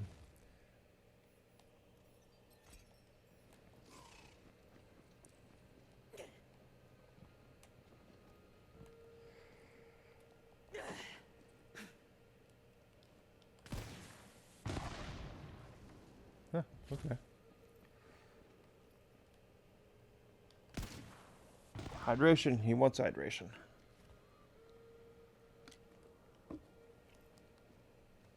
Yeah, things are so strange here in the States that it really kind of bothers me. Well, it doesn't kind of bother me. It really bothers me that I have all this education, all this experience, and most places won't even interview me right now. And I think it's because a lot of companies are looking for the belle of the ball.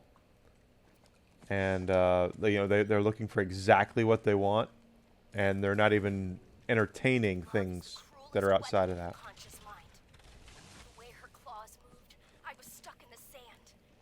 She convinced me to lay down my claws of war, to become charitable to my brethren, to fill my heart with love, to armor my shell with love instead of the guts of my enemies. Then she passed. Yeah. Suddenly, pecked to death by heartless, scooped out her meat and left her You work out just great with what you have, Em. I ran a store for 10 years where I was responsible for managing everything. So I have a vast management background for a decade of experience in that. And I have a bunch of business degrees. So you would think that there would be companies out there that would want someone who knows about business and has run businesses and all that. Nope. The only woman I ever loved. Look, Polly, the whole gang be back together, plank and all. That's probably going to come down. Lads, 3 wood. How dare you show your lying face around? It is frustrating, but My Charlie, that's my streaming, basically. I'm trying to get streaming into to the thing. No matter. While you've been away, I wouldn't know what I would do not that you're so outside of being a streamer. If I could turn streaming into a business, that would be fantastic. Charlie. Crew, prepare to board. Kill those scallywags.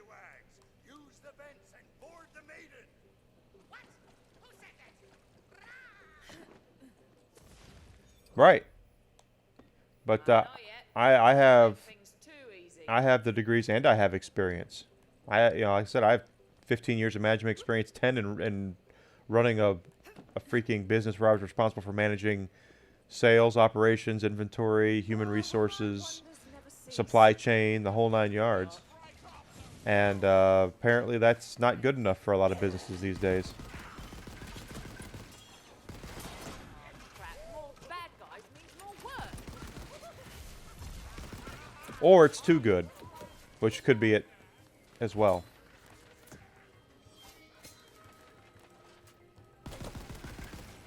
I have applied for a couple of those, yes. But I never hear back on 90% of the jobs I apply for.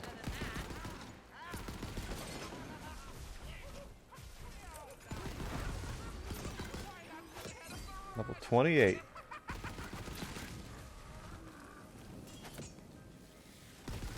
I'll probably start doing like delivery driving here pretty soon. A big reason that I get down on myself is because I'm not making a lot of money right now, hardly any money. My first Twitch payout was the first money I've made in 2 years, and I need to start making money again, and then I'll feel better. Look at the legendary. Parts! We can't get her sailing in this condition. Grab the captain's wheel. Now, What do we got screw her in here? tight. Spore Warden and Clawbringer. Interesting.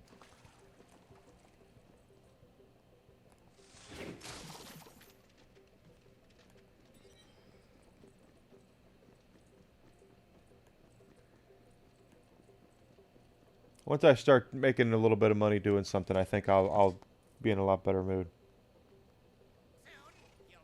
Colonel Sanders. I'm not a bad cook, but I don't think that they would. I don't have the original 11 herbs and spices.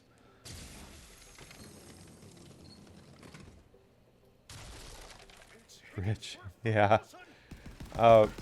I don't think I'm gonna get rich, but if I could just make enough to where I could be solvent, that would be fine with me right now. Flag below decks, crew. Find it. I'm 46 right now, so I'm not far off from 80. I'm closer than most people are to 80. On Twitch, anyway.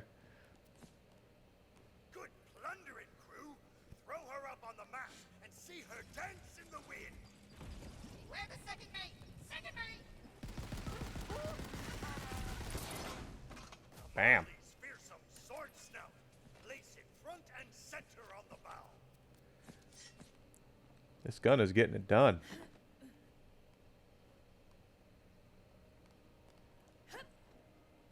Oh, we leveled up.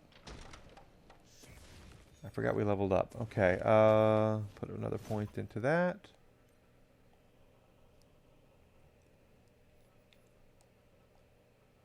There we go. Looking as fine as a lady can look.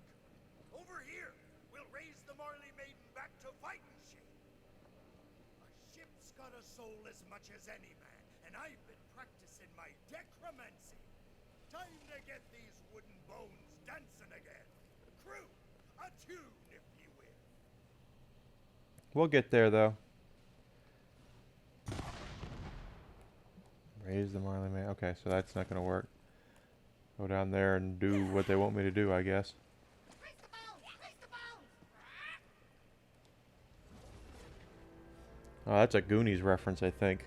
The bone organ. Boats can find. Oh, way ho, all hands on deck. She's the Marley Maiden cutting through our It does. I think that if I wanted a real crappy job, I could have that tomorrow. I get job offers all the time. She flies.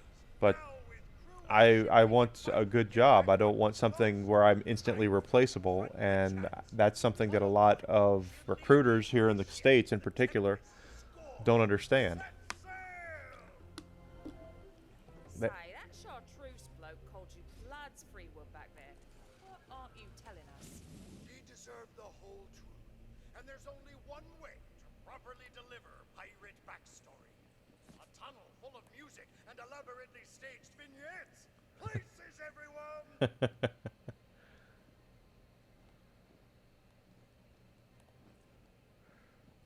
Okay, where? Okay, it's that way. Could be worse though. I'm fine. Just every once in a while I get ticked off at myself.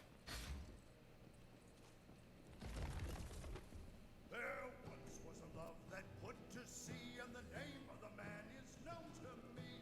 Curse took hold, my bow said no. Blow me, bony boys, blow. He drew the skeleton man, his song of woe heard across the sands. One day when our penance is done, we'll take our chance and go. Okay.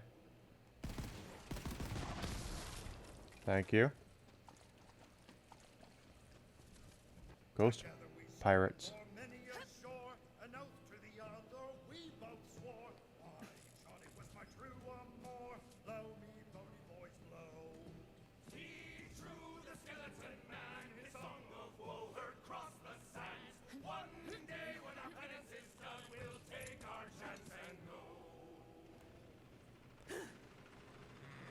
They're just singing and going on. In my fears of losing him, dealt with the devil and paid in sin. We gave My favourites are the big ones. crossed our skin. Blow me, bony boys, blow. Oh yeah, I got him with the old live forever grift. Works all the time. No shortage of wayward souls clinging to the scraps of fading memories. Jeez, listen to me. I sound like her.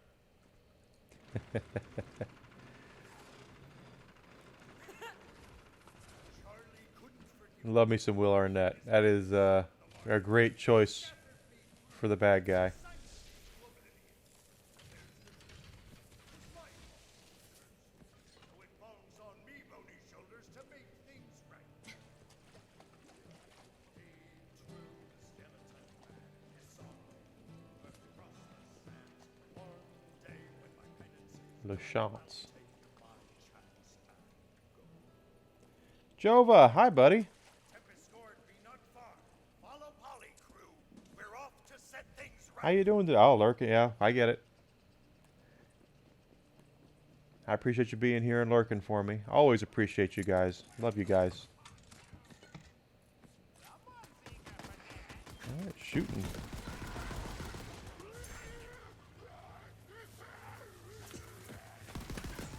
This is a good gun. I'll be using this gun for a while. Don't mess with the best. Heads up, we've got company. You know, I wonder if...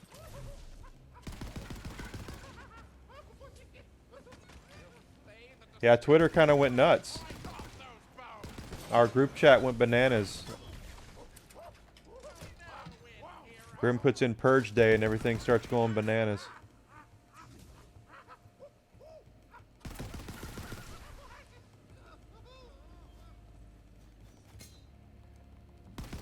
That's what I was tell us, like, okay guys, I got to stream.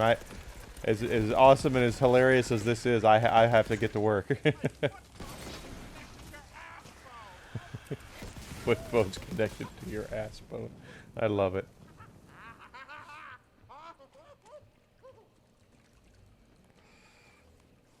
What do we got? There's something up there flying around.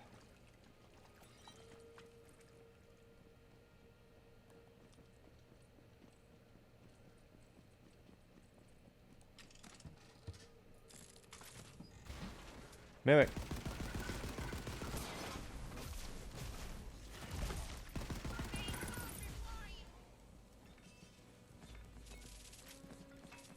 Guys, I appreciate you all being here and giving me the views. I know that there's a lot of lurkers because everybody's working right now.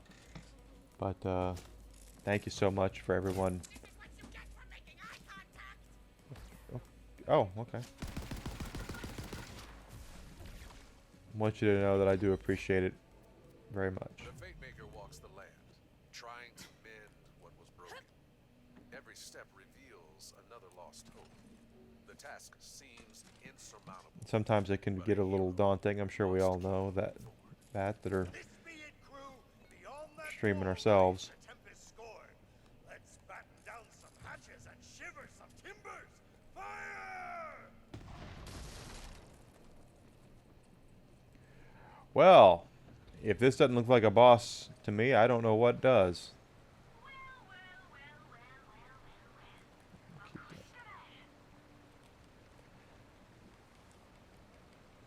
Let's sell off our garbage here.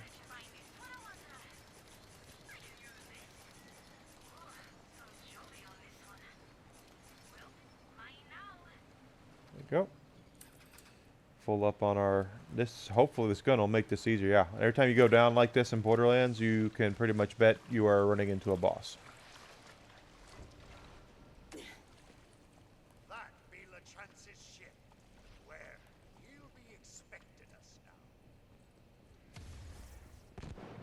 By my long gone fear, he really has been recruiting.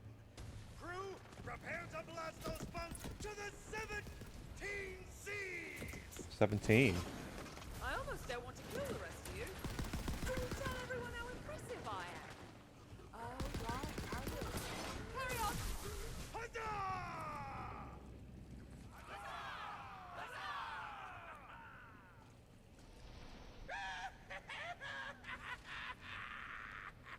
All right, there's Chance.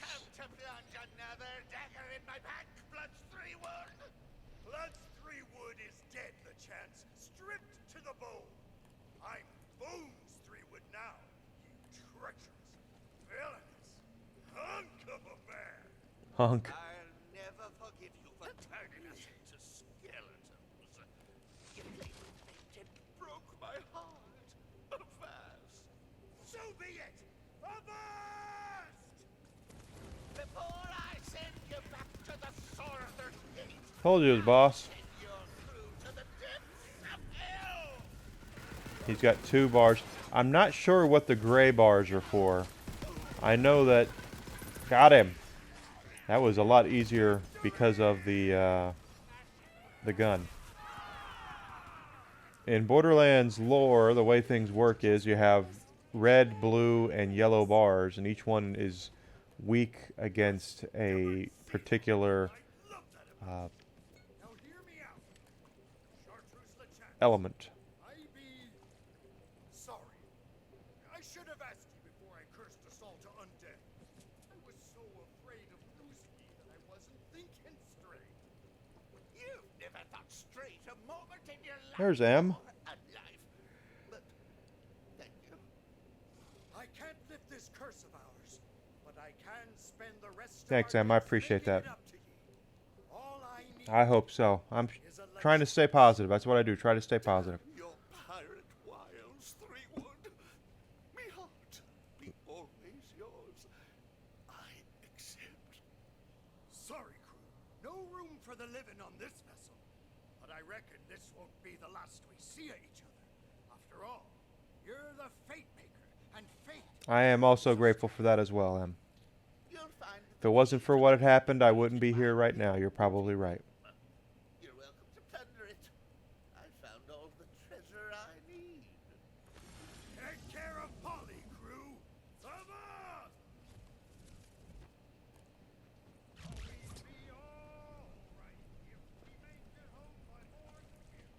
I've met some very wonderful people doing this.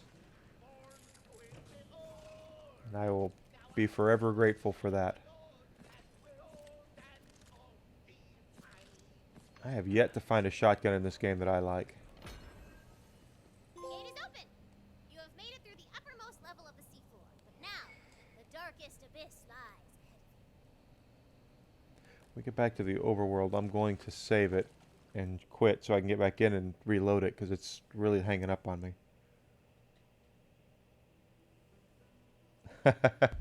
Well, thank you. Ooh, you have traveled far, earning yourself a shortcut back to the previous area.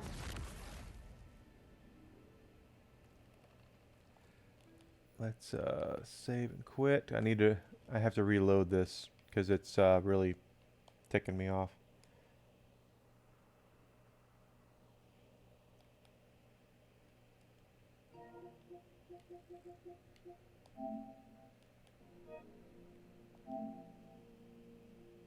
We'll reload it and we'll start it. We'll get back into it. I don't have watch time up. I know that what uptime I think works. I should probably look at getting a new bot because I've been using Streamlabs and some folks have told me that Nightbot is actually better. I just use Streamlabs because it's very easy to use. Even though I don't use Streamlabs as an OBS anymore.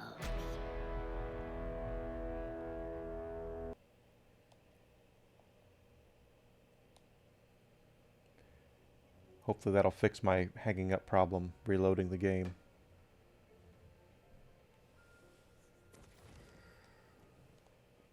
There we go. And now that we have a shortcut back, I'm going to go and spend, I have like $1 million I'm going to spend on SDUs. Ooh, you have traveled far, earning yourself a shortcut back to the previous area.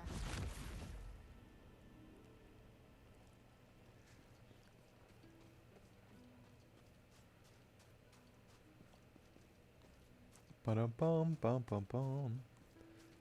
Right hoof.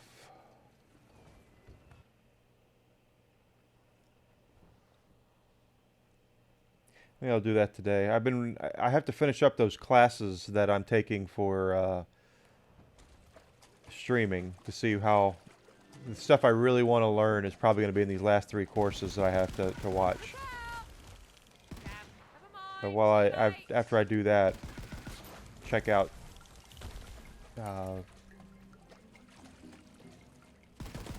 good stuff, you know, check out Nightbot and see if I can figure out how to set that thing up properly.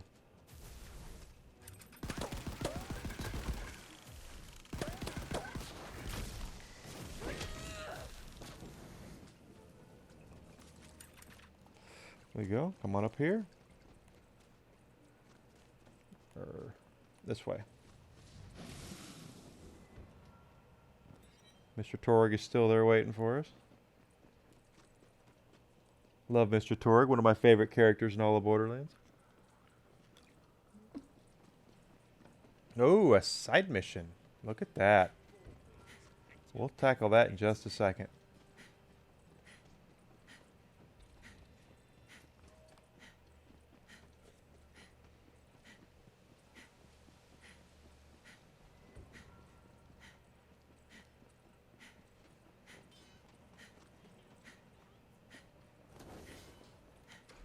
And alright, so I got a bunch of money here. For now, let's take that because I am using a lot of assault rifle. Take that. Alright. I like it. 729 of my next upgrades.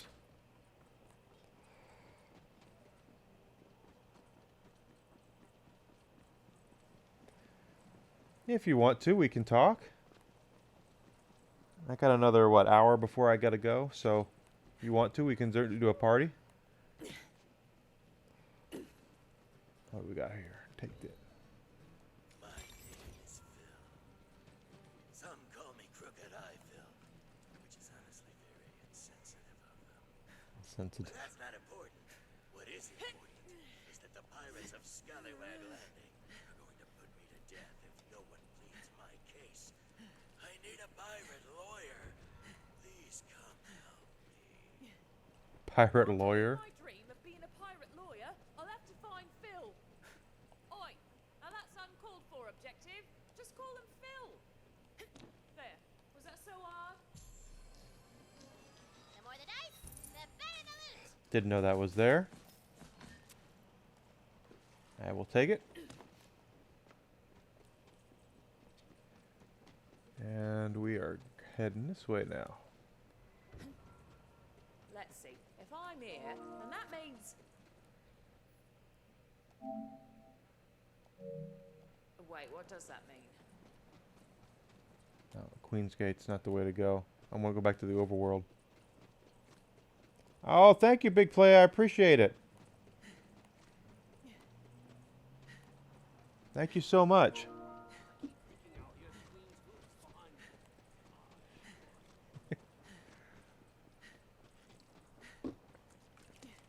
I got you. Thank you so much for the sub. That's so nice of you. Having a good time today, Big Play. How you doing?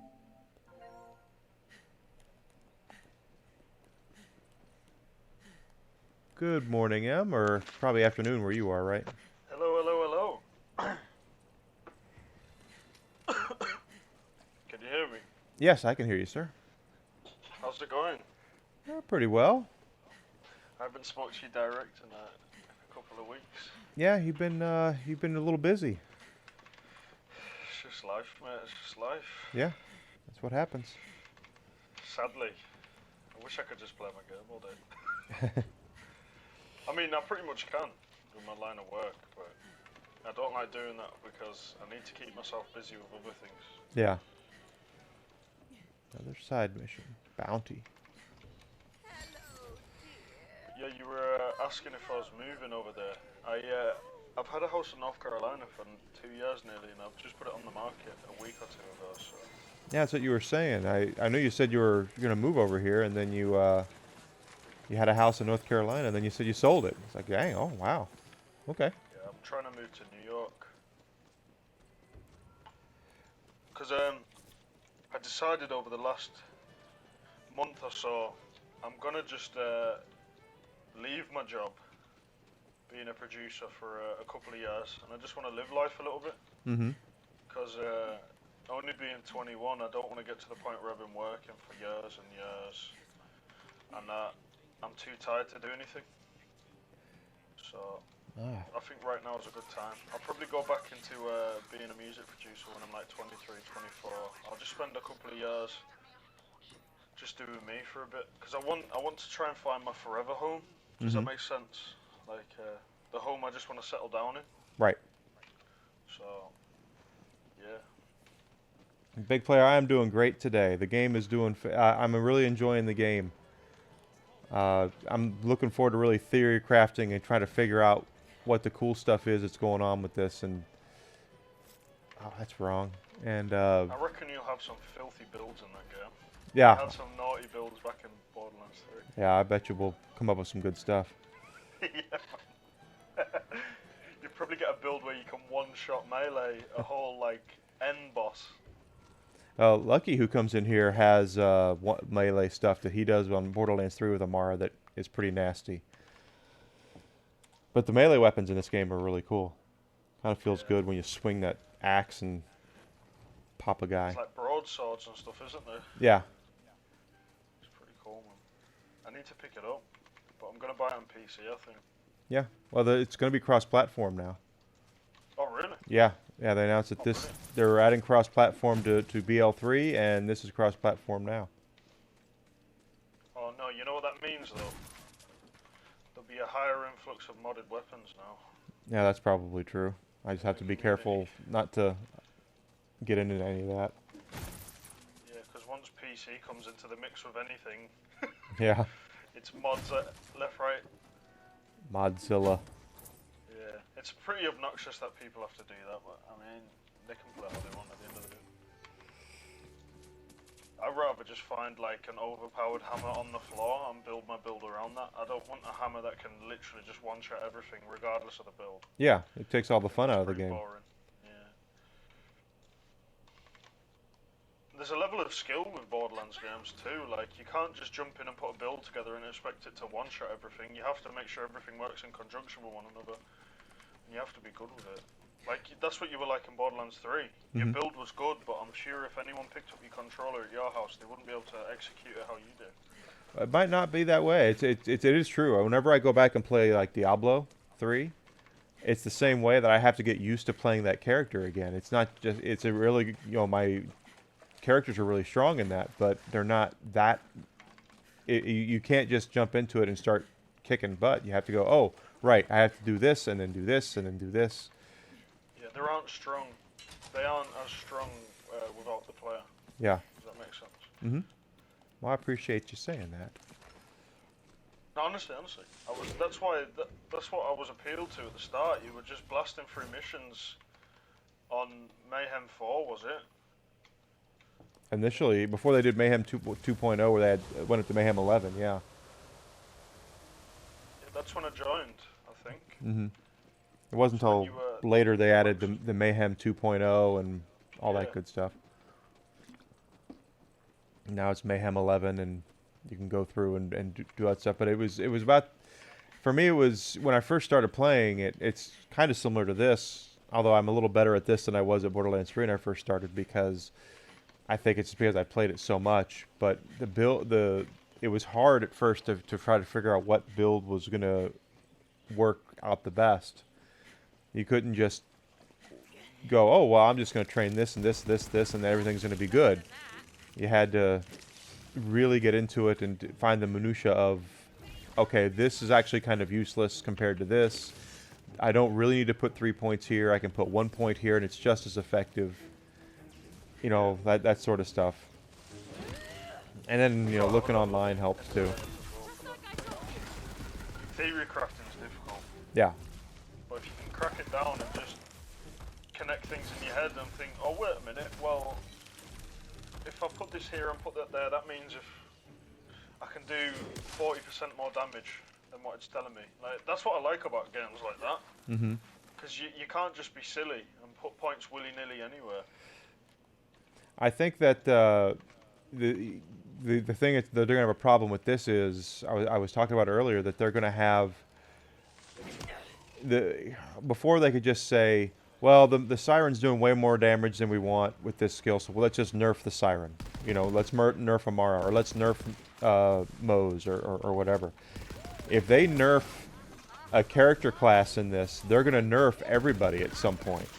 Because, you know, they might say, oh, the Graveborn shouldn't be doing this, but we don't want it to negatively affect a Graveborn spell shot, but instead maybe a Graveborn Clawbringer shouldn't be using it. You know, that sort of thing. And it's going to be a lot different for them. Doing fine. How you doing today? Thank you for coming in. I'm here to... I know there's a lucky die that I missed here. That's why I'm in the intro area again.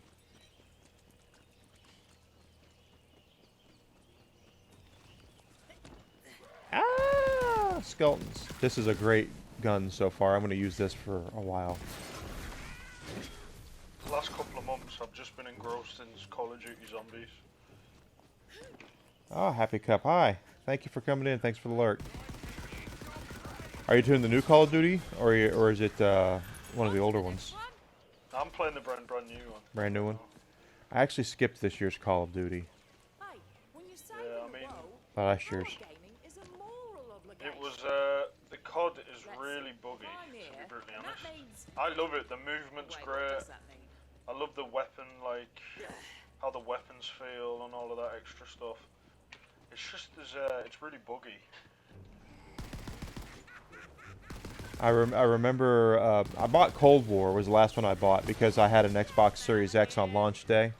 So I bought Cold War for that. Yeah. But I think it was the one before that one, or maybe it was 2 years prior. They had announced they weren't doing a campaign mode for the new Call of Duty. Oh, Black Ops 4, yeah. Yeah, and I remember I went on Twitter and said, yeah, I hear there's not going to be a campaign mode for Black Ops 4, so I'm not going to. I guess that means they don't want me to buy it. And Activision actually replied to it and said, "No, we just want you to play the game that the way you want to play it." And I said, "Well, what you're telling me is that there's no campaign mode. I'm just going to buy Tomb Raider instead." And they had nothing to say to that. But that's exactly what I told them. I was like, if you're telling me I have to that you want me to play the game your way online, then no, I'm not a PvP guy. I used to love Call of Duty. When you got to like Modern Warfare and Modern Warfare 2, whew. That was when I was a young buck, man.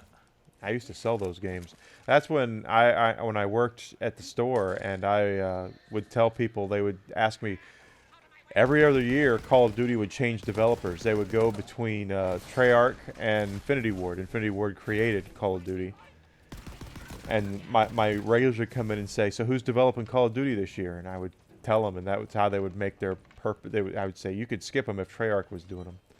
But it's not like that anymore. Yeah, it's so Sledgehammer Games made this game. Mm-hmm. And from all the information that's been leaked as of recently and how the game's come out, so do you know how they normally spend 2 years on a Call of Duty? Yeah. This had less than a year. Ooh. And that's why there's so many problems, because the game feels unfinished. That's a problem with a lot of games now. The content just feels like, one, it was rushed, which it definitely was if the game was made in less than a year, I think, or just over a year. And I'm pretty sure they had one less team on it. The game was just made half-assed because Treyarch and Activision, because Activision's the publisher, of course, they don't create COD at all. So they pretty much said to Treyarch when they were making this in Sledgehammer, listen, we have another Call of Duty game that's going to be massive. I want half of your team to come to that, and the other half can just be half-assed working on this. So it's a bit of a shame because this COD has a lot of potential in my opinion. It has a campaign, it has zombies, it has multiplayer. I've been in meetings with, let's see, Modern Warfare 2 getting a It probably is. They'll go back and redo the multiplayer for Modern Warfare because that's the goal. That's where most people found their sweet spot, quite honestly. Oh, Modern Warfare 2 is coming out this year. This year? I wouldn't. I was gonna say, it doesn't surprise me at all. But it's obviously not going to be a remaster. It's just going to be a sequel to the 2019 Modern Warfare. Oh, cool. So it should be quite cool. But something that there's a big problem with in gaming right now with AAA gaming is that the publishers only to put money into what they think they're going to get an ROI on. There's no risk taking anymore. It's all sequels and reboots and things that people have really good memories of. And these days of people putting a lot of money into let's look at a game like BioShock. If BioShock had not come out when it came out, and they said they were going to bring it out in 2022, hey, we have BioShock, we want to do BioShock, it would not have come out. No one would put it out right now because it's a risk. It's unproven. There's too many games. Yeah, So. It's a risk, and there's no way that the publishers can guarantee they would see an ROI on that. That is my hands down one of my favorite games of all time. Yeah, the original BioShock was great. Saga, oh my god. I agree, they're great games. But people put a lot of hate on Infinite, but I'd have to disagree. That game was fantastic too. But they're going to put they'll remake and remaster another Resident Evil and another, which is a great game as well. I'm not poo-pooing those, but they'll put all this money behind that stuff instead of new things, and that's what AAA development is right now. I mean, it's where the money is. Yeah. It's the nostalgia, isn't it? What everyone fishes for. To be able to say you can play Modern Warfare 2 after it being out for nearly 10 years now, I think. Imagine if they remastered the old Modern Warfare 2, like the same, it's just the same game but with better graphics. Oh, so people would mince that. Yeah, of course they would. Instantly. That's just look at Resident Evil 2. So many Resident Evil fans have a huge soft spot for Resident Evil 2. They love it. But if you go back and try to play the original Resident Evil 2 now, it's not that good. It's too slow. There's not a lot of... It's too much survival and survival horror. And that's why they remade it. And it was great. What they did was fantastic. But it's actually quite difficult to remaster games now. Oh, yeah. From what I was reading online, because of the graphics and how advanced the engines are. It's hard to just say, let's make Modern Warfare 2. It's difficult. I would love a Dino Crisis. I would want a Dino Crisis remake, not a remaster, because a remaster would be too slow, like Resident Evil would be. I think that if they remade Dino Crisis, they would do really well with it. A full remake, like they did Resident Evil 2. See, that was a good game. Yeah, it was. Same with Resident Evil 3. I don't know what you felt about that. I love Resident Evil 3, but the remake didn't get as much love as 2 did, and it should have. Still haven't played through Village. I purchased Village and I still haven't played through that. I love The Village. That's a great game. Very well done. I was just farming the other month here. I was just kept rerunning BioShock Hazard. Resident Evil Biohazard, sorry. I was just trying to speedrun it on solo and stuff. That was a lot of fun. Yeah, yep. I know you don't like speedrunning yourself, but I like watching it. I like watching other people do it, but it's not something that I can do myself.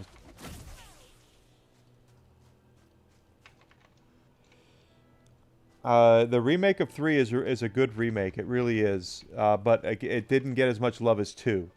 So 2 had all that extra stuff in it, and there was costumes, and there was extra game modes and all these different things, and 3 just kind of felt like, let's just put it together and get it out in a year. It is. It's very short, and it's still good, but it didn't get it. It got maybe half the love that Resident Evil 2 got. So if you're a Resident Evil 2 fan, and you're like, oh, that's going to be more of the same, it kind of is, but it's not as loved. I love the old school Resident Evils. I did. Coming against Nemesis and all of that stuff back in the day on like the old. I loved those games. I think what's funny now is a lot of folks look at Resident Evil 4 as being the best Resident Evil, and to me, I think it's a great game, but I don't think it's great because it took the horror out of survival horror. It became an action game at that point. Wait, was 4 with Redfield? Yeah. Yeah. No, it was with Leon, the one in Europe. Am I saying Resident Evil 5 though? Resident Evil 5 is the one with Redfield. Yeah, yes, sorry. But 5 was very much the same way as 4. It was an action game. Yeah, I never really played 4. I don't think I've ever touched that in my life. 4 is a great game, but it was a departure from what Resident Evil was. And even now, when you look at the remakes of 2 and 3, they're great. They're great games, but they're also a little more action than they probably intended to initially. Let's go around and grab all this extra stuff. Jesus, I literally started the game not long before you not long before I asked you to play, and I'm already on 1,000 kills right now. Look at you. Time flies, man. Simply walk your little leggy legs to the tavern in Brighthoof. Getting a real contains a shrine piece guide from that dungeon over yonder. I also loved Resident Evil 7 for the record, and I love 8, The Village. I think it's great. I've streamed 8 a lot. I streamed 7 not long ago. 8. I streamed all the Resident Evil remakes here once I got an OBS up and running a couple months ago. Yeah, But did you get an Elgato, did you? yeah. That's good. Did you get a 4K 60 Pro, or was it just the HD 60s Plus. HD60? Yeah, the I don't have a PC, so I can't use the 4K one. I guess if I turn this into something at one point and I end up getting a streaming PC, I will definitely get a streaming PC with one of those on it, because that is the creme de la creme. Unfortunately, I do not have the funds for something like that right now. It's very expensive. Yes. Just like I taught you. That's what I've been watching this masterclass with Ninja, and he's going to teach you how to, build your streaming brand and all that. And it's interesting. He taught me a couple things about OBS I didn't know, which I'm glad already, since I didn't pay anything for the class. I think it's great. And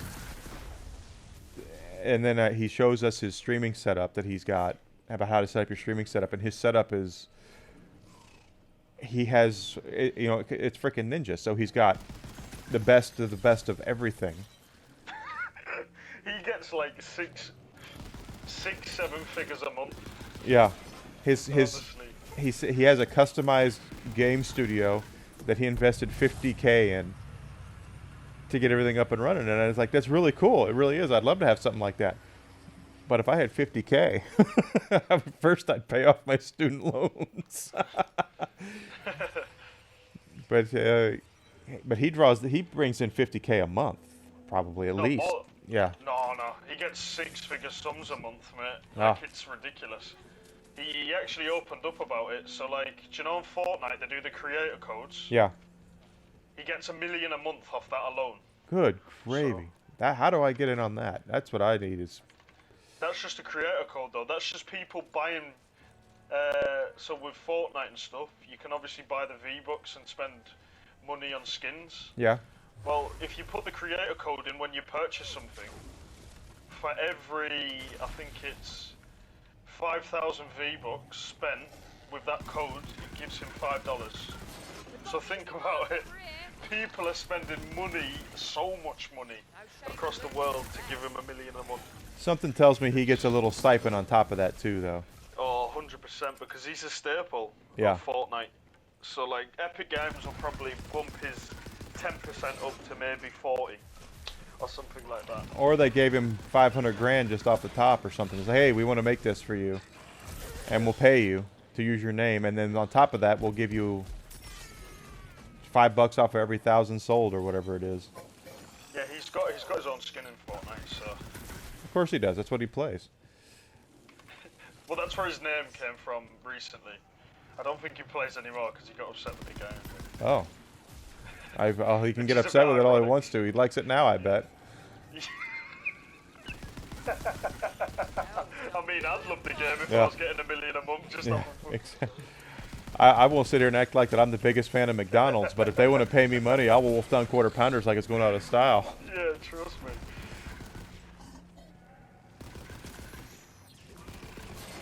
Just is what it is, though. I don't care what anyone says. It's luck for you to get your name out there like that. It's a lot of it's luck and hard work. You can't. There's something that always kills me is that there's these people who get into who are smaller streamers, and I'm a smaller streamer. I'm very small potatoes. That seem to think that if it wasn't for somebody else, that all that fame would be theirs. And it always. I find it funny about especially some of the it's just some of the girls out there that are on Twitch that do the hot tub streams and stuff that make a lot of money doing that. Are you really trying to say that if it wasn't for them, that you would be getting all these horny teenagers they would sub to you and give you their bits instead? There's no way. There's just absolutely no way. I mean, mate, if you want to do a hot tub stream, you best bet I'm getting my wallet out for that. Just joking. I would need a hot tub first, and a whole lot more confidence in me if I was going to do a hot tub stream. Mate, I would never do that anyway. I would never do it myself. Neither would I. Even if it got me loads of money, I don't think I could. The most risque that I have decided to go at this point is I'll play Rumble Roses for 50 subs. Right. And Daylight, my friend who comes in here, talked me into that. He just said, "So what's it going to take to get you to play Rumble Roses on stream?" And I said, 50 subs. Give me 50 subs, and I'll play a perverted female wrestling game on stream. I mean, funnily enough, it's not even against terms of service to do stuff like that. No, it's not. It's not, because at first I was like, geez, I don't want to get banned, and then and then someone said, well, they allow hot tub streams. I was like, yeah, okay, well, you're not going to see anything in Rumble Roses you wouldn't see in hot tubs, so. That's a good point. It'll probably be demonetized, but hey. You'll get there in the end, though. I feel like you put enough effort in for you to reach there at some point. It's just hard to say. Yeah, Exactly. You can't set your watch to it, and it's as a smaller streamer. I have a lot of friends that are also smaller streamers, and they'll share what they do and how many subs they get in a day, and it's hard not to get jealous of it. But at the same time, everybody grows at their own speed. So, a friend of mine just got affiliated yesterday, and their first affiliated stream, they gained over 100 subs. In one stream, and it came down to it was a drinking stream. That's why they did it. I know that, but at the same time, it's like how do I do that? How do I get that many? I feel like you've got your name. The name's great. I'll always remember Evil Enigma, and then when you get a partner, you can obviously pick what name you want to have on Twitch. So you can then just have Enigma instead of Evil Enigma if you wanted to do that. I would love just to be Enigma. But that's taken, so I had to take Evil Enigma. Yeah, well, even if it's taken, if you're a partnered streamer and that person isn't partnered, you can actually have the name. Oh, really? Okay. Well, then there's more of a reason for me to get it then. I don't know if Enigma's partnered or not. I can check for you right now, if you'd like.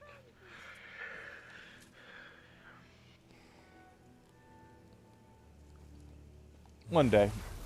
We'll see one day.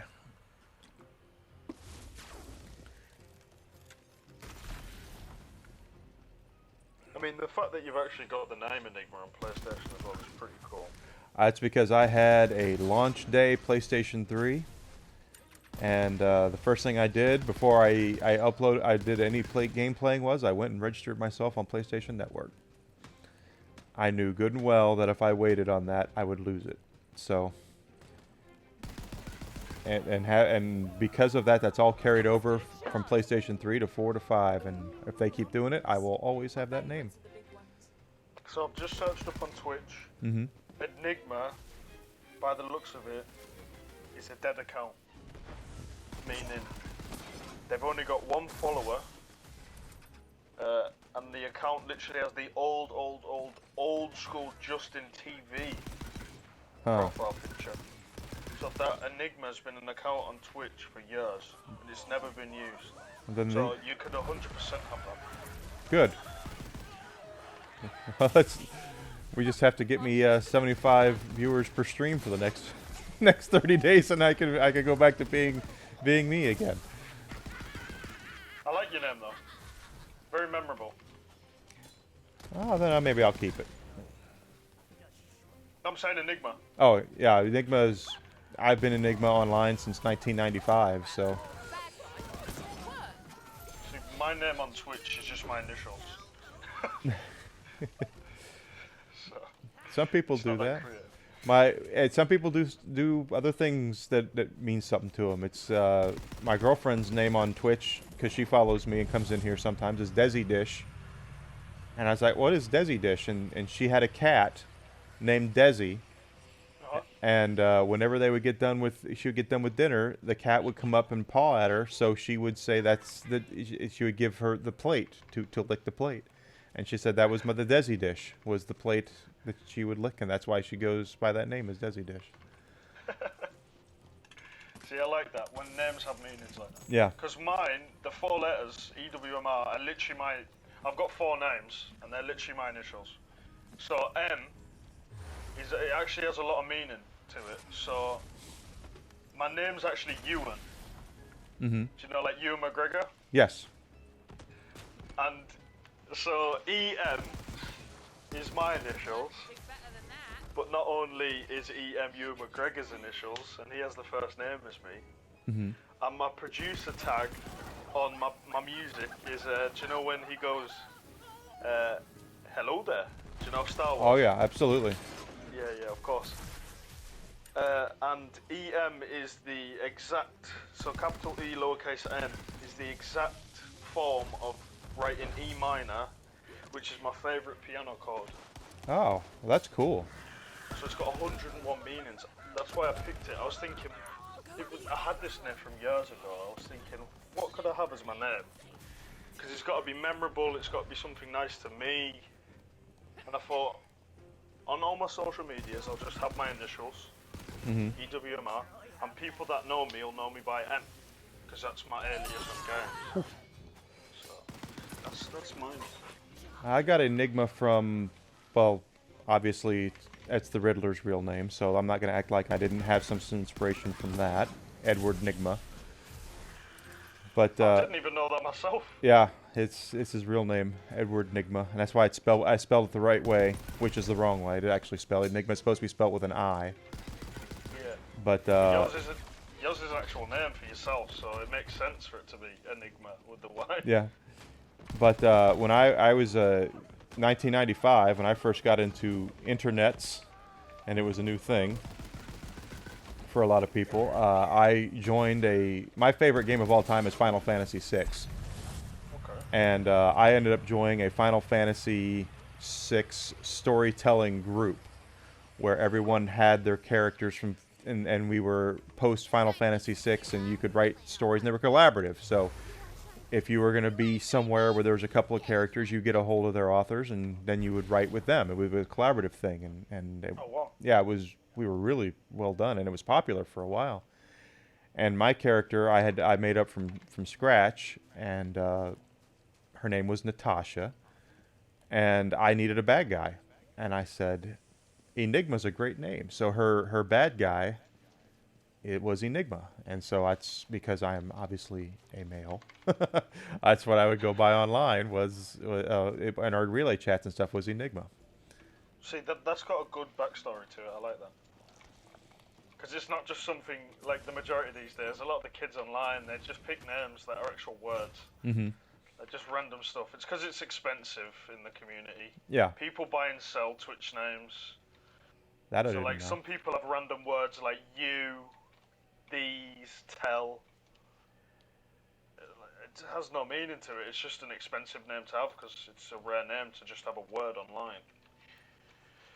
So, but yours, I like the meaning behind it. Yeah, it was. That's really what it was for me. It was just that I was Enigma because of I'm a guy, and I wrote for Natasha, so everybody knew who I was because of that. And the name is stuck, and that's what I've always tried to take with it. And everyone I've ever, dated or talked to says, "Okay, you got to tell me what's with the Enigma thing." It's like that's basically on my online thing, is I've always been Enigma. That's cool. And I won't act. There's some people who will just say, "Oh gosh, that's hey Mirage, welcome back. Hope work's going okay for you, buddy." There are some folks who like, "Well, I was not inspired by that at all." It's like, well, yeah, of course I was inspired by Riddler's real name. It was 1995. Batman Forever was in theaters. Duh. Where did I possibly come up with that name? But I like to think I turned it into something a little different than what the original meaning of it was.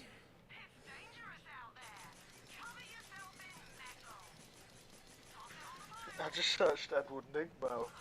I never knew that, mate, ever. Yep. He has several quote unquote real names. In the latest movie, I think Edward Nashton is what they call him. But I know in '95 and the Batman Forever movie, it was Edward Nigma. Jim Carrey. Yep. And in the Batman the Animated Series, my favorite cartoon show of all time, it was Edward Nigma. I wasn't even alive. Wasn't even a twinkle in my mom's eye when Batman Forever was out. Yeah, I was getting out of high school at that point. I was spry and young and trying to get with any girl who wanted to go out with me at that point. And I went and saw that movie several times, not because I thought it was the greatest thing ever, but because it was big in theaters, and I would ask girls to go see it with me, and the ones who I got to say yes, we would go see it. Got the real Enigma treatment. Yes, yeah. I would take them to see it, and usually that would be the last time I would see them after we went to see it. Oh, man. It's all good, though. Yeah. At least you got Mrs. now. Yeah.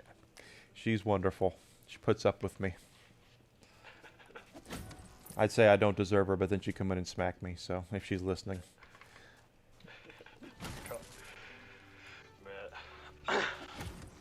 I'm missing one thing from that. I don't know where it is. But yeah, it's that's where the name came from, and I used to go. I mean, like I have a couple of email addresses that are like Mr. The Enigma and The Enigma and things like that. And when I was thinking of doing Twitch, I said, well, Enigma's taken. I can't have Enigma. What do I do? And I thought, being alliterative, like what's his name, Stan Lee, a lot of Octo Octavius, Peter Parker, alliterative. I thought, well, eat something with Enigma. What could possibly go with Enigma? Evil. Why not? It's alliterative. It's right there. It's got 2 E's, and it works. I lost them to some coiled, and I just know they cheated. Yeah, I like it. You go get them back.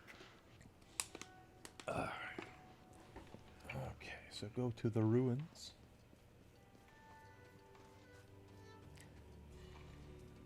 Over here, yeah. Oh my god, there's so many zombies right here. I'm gonna die.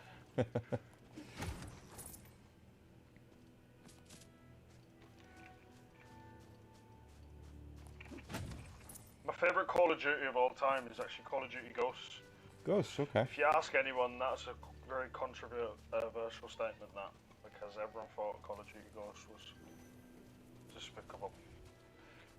I think I have Ghosts. I used to buy it every year because I used to like playing the campaign mode.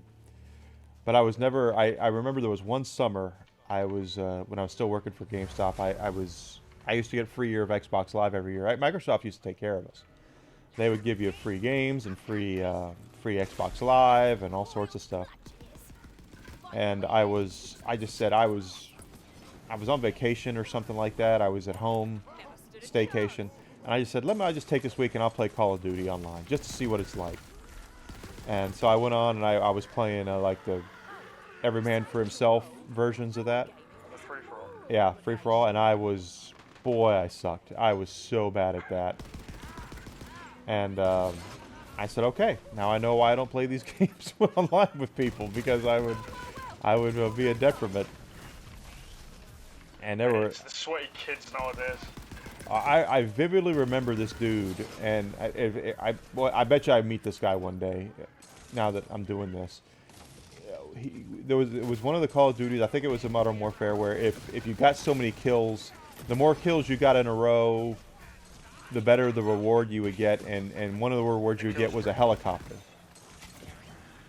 And I vividly remember this guy, and I want to say he was from Oklahoma, because the southern accents I can place usually. Not all southern accents in the United States are the same, I can tell you that. And he gets this helicopter, and he's singing a Tom Jones country song while he's mowing people down in his helicopter. And it was one of the most annoying things I have ever heard, because he's in my ear singing, and all of a sudden you just get cut down by a minigun, and I hated it. But he was so annoying, and I vividly remember him doing that, and I would respawn, and then he would still mow me down again from his helicopter, because he was way up high, and you would respawn in places where there was these guys doing it. So when I see, I have a lot of friends like Mirage here, who's in my chat here. He plays a lot of Apex, and I played that when it first released. Yeah, he plays a lot of that, and he's really good at it. And I can watch him play it, and he's really good. But for me, it's just like I can't play with you guys. I can't, because I would. There's no way I would be any good at it, because of I kind of a little gun shy, pardon the pun, because of my Call of Duty experience. And Fortnite's the same way. I don't play Fortnite either, for the same reason. It's not for everyone, that. But I don't mind saying that I've wondered at some point if I started playing something like that, if I didn't get some more viewers, because Mirage gets a lot of viewers playing Apex. He had 40 yesterday playing it. So it's like, man, how do I get that many? But I don't think anyone would want to see me just getting whipped over and over and over and over and over again. You've just got to look at the consistency of these games, that's all. Because I think the easiest way to gain viewers nowadays won't be playing a game that's too popular, because you'll always get overrun by the big streamers. So say like Fortnite. The people at the top of the Twitch directory that are playing Fortnite will have like 20 to 30k viewers. Yeah. So it's quite difficult to get popular and get views when there's like big people like that on there. But if there's ever a new multiplayer game, like the new Call of Duty, you should maybe give that a crack. Yeah, maybe. I'm just glad I met people doing this. Most people who know me from playing Borderlands, so yeah. I think that's great. My glasses! I can see again! Of course, I only Give it some time. Tiny Tina's will become popular, so. And you've been streaming it as soon as you got it, so you might have a really, really good chance of getting some new viewers. If I can turn it to where I start doing some good theory crafting in it, I think you're right. I think that would be pretty amazing if I could turn it to where there's a because some of my builds that I have found on Borderlands 3 or I found from these big streamers on that put them on YouTube. And if I could theory craft like that, maybe I would get some attention from doing it. 100%, then you can start banging your stuff on YouTube. Yeah. Get some extra subscribers there. I've already got a YouTube channel, but I don't upload to it as much as I should. Hey Noah, how you doing, buddy? Having a drink today? I got really messed up on Sunday night drinking bourbon. And according to... Bourbon and cognac is a life stealer. I have this newer bourbon that I got that it's a cheaper bourbon. Get a drink soon. That's great. Let's go, man. And the thing is, it's a cheaper bourbon, but it's 100 proof. Oh dear. And needless to say, Enigma does not remember what happened Sunday night after about 8 p.m. I don't remember going to bed. I don't remember doing anything.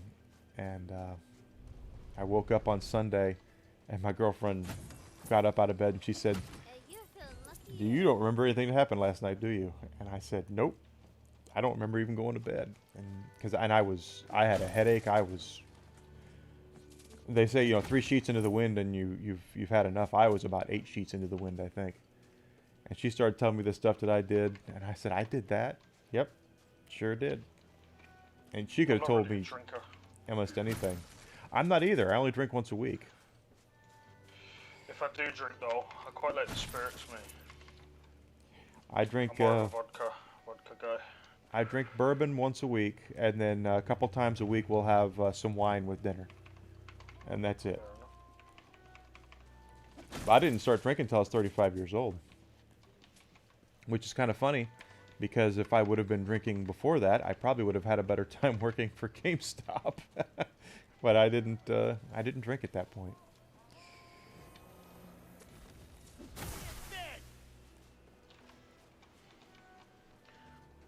Yeah, I'm not really a drinker. Just because I don't get hangovers either. I could drink shitloads. Sorry. Yeah. I could drink so much, and I wouldn't get a hangover at all. Noah, what are you going to drink? What's your drink of choice, my friend? The more the dice, the better the loot. Hopefully he says like a bit of tequila. Tequila is dangerous as well. Over here, The Rock sells a tequila. He's got the silver and the gold, and I had some of the gold. And I was like, oh, that's dangerous. Like, I could really get in trouble drinking that. See, I could have 1 or 2 shots of bourbon, as you guys call it, and I'd be sick everywhere. My body does not agree with that. Bourbon is my favorite. Every once in a while, I like a good rum, but but bourbon is my drink of choice. What about whiskey? You into whiskey at all? I can be. Depends on the whiskey. Depends on the problem with a lot of cheap whiskey and bourbons. A lot of them anyway, is that they're not all made equally, and if you're not careful, you can get something that tastes like gasoline, and It's like you're literally drinking ethanol. yeah, I've had them where it's just like, wow, because we have like Evan Williams bourbon over here. Is the black label is below the bottom shelf.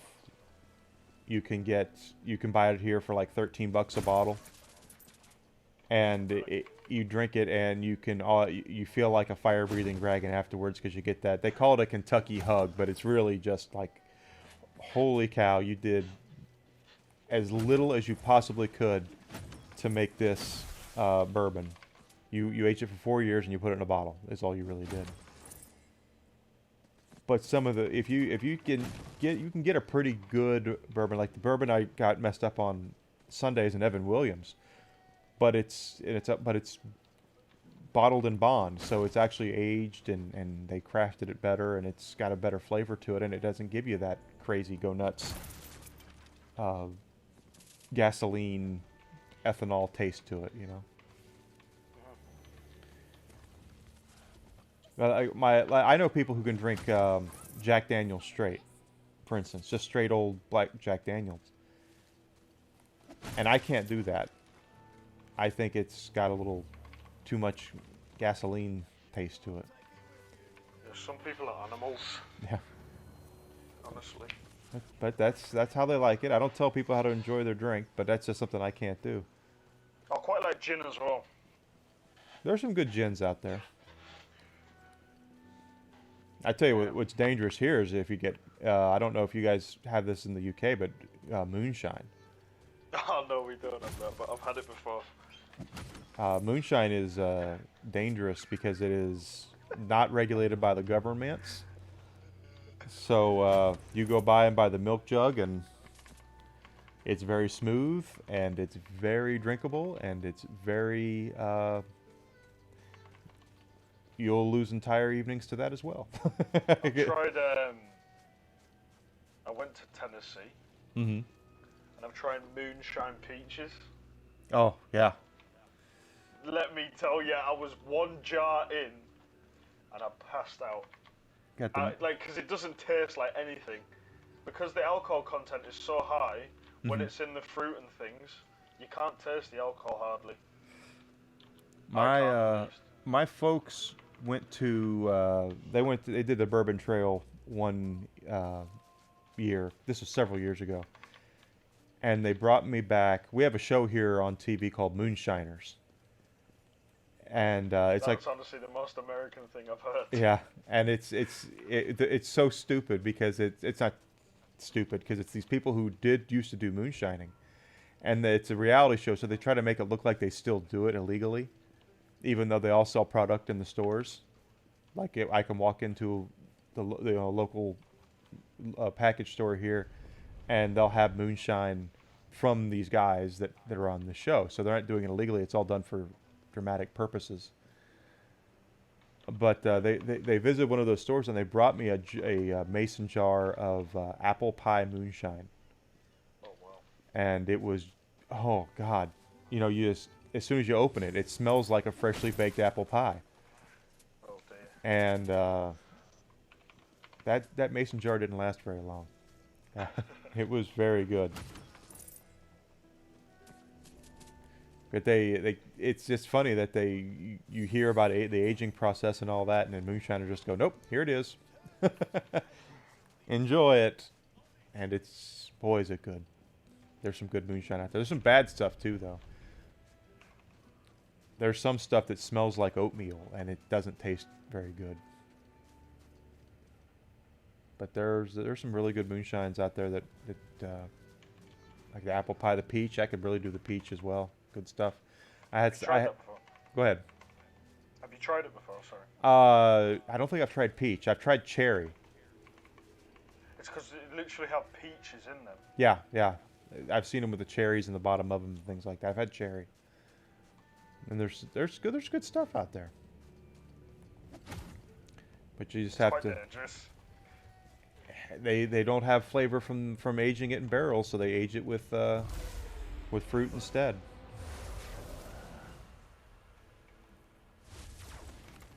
I don't know what I hit here, but I hit something.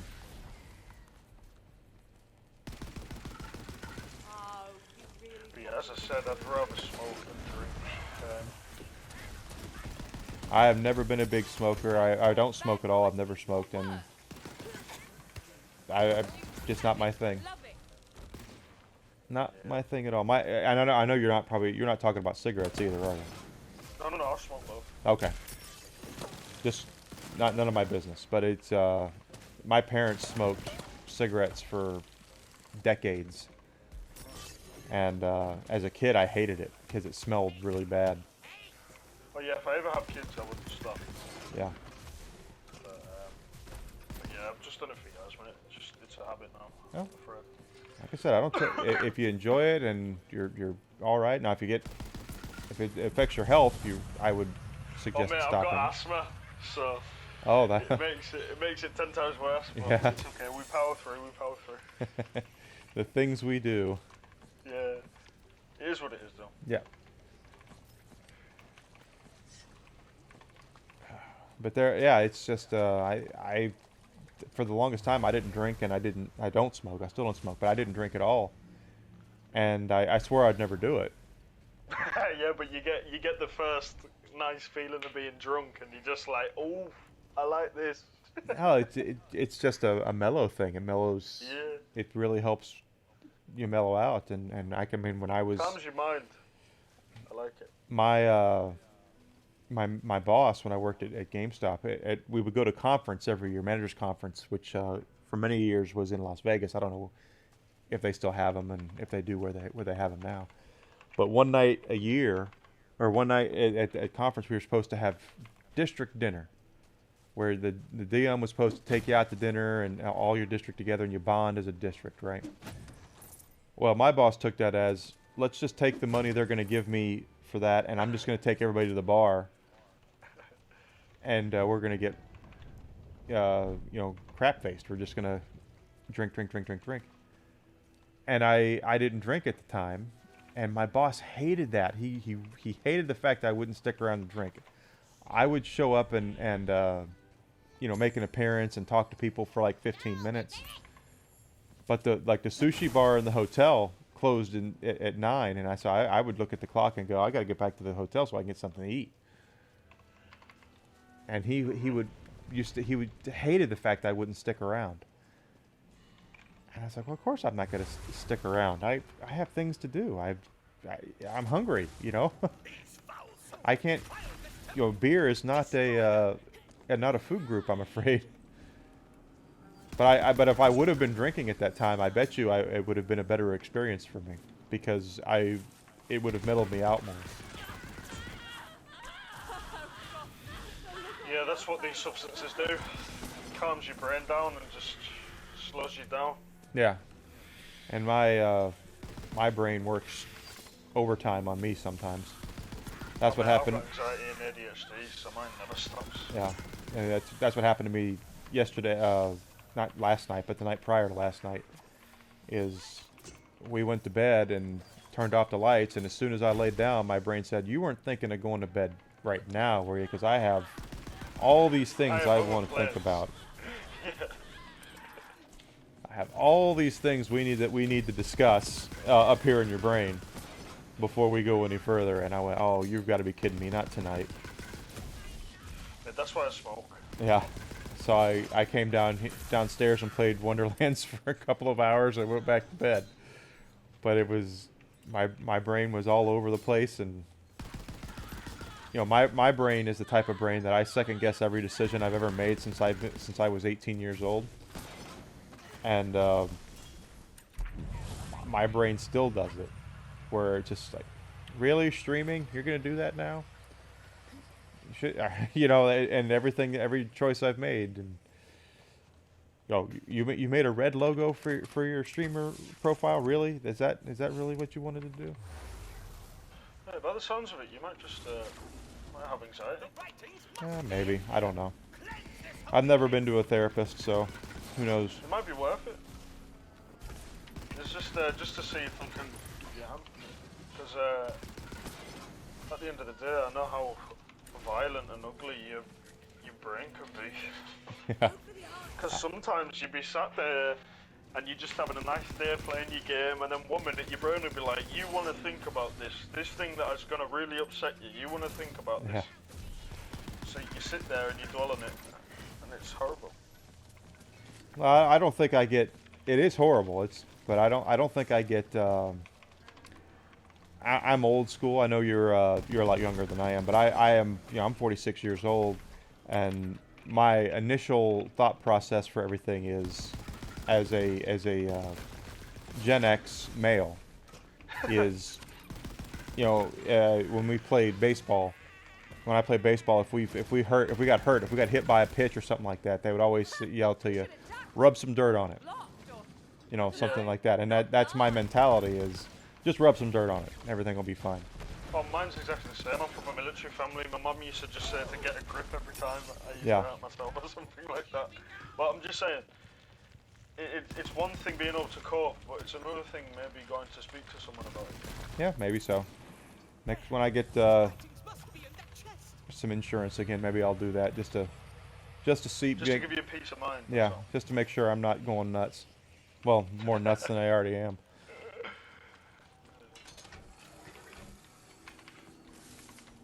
But yeah, I'm always open about that, because I know some people don't talk about it. and it's not necessary for people to talk about it to random people online, but Yeah. it's sometimes, regardless of your age, it's nice to hear from other people sometimes to know that you aren't alone. You know? Sometimes I get a little. I do things without thinking about them, like I probably should. A friend of mine yesterday, who comes in here, is apparently really high up in an industry I would like to do, and I'd like to be in. And she said, you know, and she's one of the few people that I've met that actually has more degrees than I do. So she. Is that Ophelia, is it? Yeah. She said, yeah, I'll look at your resume for you. And so I sent her she said, sure. So I sent her my resume, and then she said, let me show you what mine looks like. And then she sent it back and said, by the way, I took out all the personal information just for your safety. And I went, well, crap, I forgot to take out the personal information when I sent you mine. So I probably shouldn't have sent her all my personal information. My phone number and my address and all that. I mean... But she said, don't worry about it, it's fine. You're fine. I was, okay. At least it was someone genuine. Yeah, like someone that I trust. It would be different if it were, you know, one of these big follows bots that comes in here and I send them my resume and then, oh great, now these people have my personal information. Yeah, that would not be a nice story to tell. It was something that I bought. It was that arcade machine, my Ninja Turtles arcade machine. I was trying to get one, and I went onto this website, and it looked real enough, and I went ahead and put in the information to buy it, and then next thing I know, it comes back that it's not a real thing. And I should have known that they aren't going to sell a $500 piece of equipment for $100, and I should have known, but I didn't. So I put my information in there, and every once in a while, I'm still on these email lists that are insane because of that. But every once in a while, I'll get a phone call, and it's completely in Chinese. It'll be like Chicago, as well, mate. area code for Chicago, but it's all they do is they speak. It's nothing but Chinese. And I don't know if it's Cantonese or what, but it's just over and over Chinese. And it's, okay, well this is why I did that, and I'm never putting my phone number in for anything like that again. Even now when I'm applying for jobs, I don't put my phone number in. I'll take my phone number off my... Here we don't call it a resume, we call it a CV. CV, okay. So, if it's a genuine job that I want to be a part of, I'll put my phone number on it. Mm-hmm. But if it's just like one of them, let's say if I was applying for Walmart tomorrow, I wouldn't give them my phone number. Yeah. Plus, that's the type of stuff where you get spammed. Yeah, and it depends on the company as well. I mean, to be fair, I would probably give it to Walmart if it was Walmart, because it's Walmart. You know, they're not going to really do it's a Yeah, say sorry, what you want. that was a bad analogy. Yeah, but I mean, they're an actual company. But if you put it on for just a random position with a company you've never heard of, no, just email me. Email me instead. Email me and let me know what you think. And I still get them now, where I'll get an email that'll say, "Hey, we got your application for data entry specialist," and I kind of will reply to it and go, "I didn't apply for." I do reply for some of them and just say, "I didn't apply for a data entry specialist," and they're like, "You didn't?" No, I have a master's degree. Why would I want to be a data entry specialist? You know, and they don't, and then it comes to find out they don't know what they're doing. It's just that I even had one reply to me and said, "Well, did you apply for management? Did you apply for sales? Did you apply?" And he lists all these jobs, except the one that I applied for. And I was like, "You have no idea what you're doing, and you're not real. So goodbye. Thank you so much for. I'm not interested. Please go away."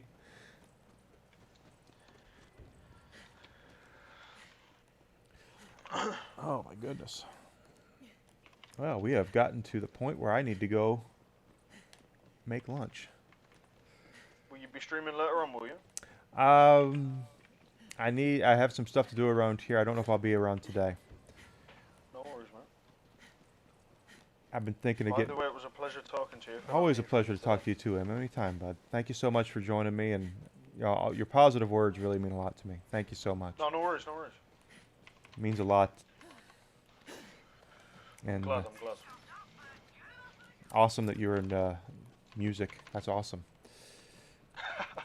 I just got lucky. I think my talent, that's the only thing going for me. And I'm decent at games. So. I am decent at games trivia. That's all I got right now. Anyway, let's see. We have 7 people here. Who can we raid? Who is on that we can raid?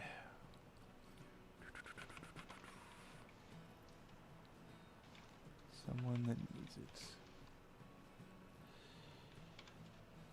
Oh, okay. I got someone we can do. Playful Politrix. She's a friend of mine. And we're going to raid her while I go to lunch. Pull up my stream manager.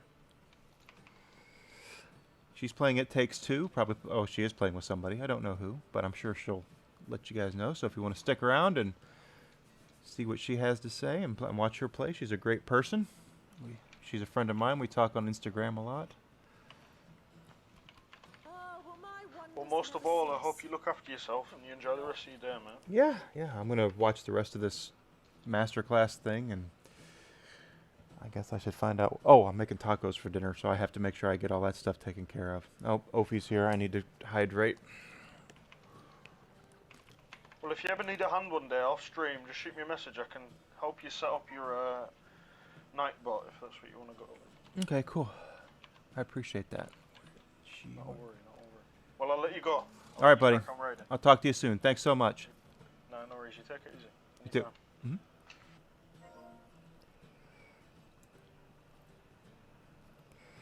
All right, guys. We're going to raid out, and I'll talk to everyone here real soon, okay? Thank you.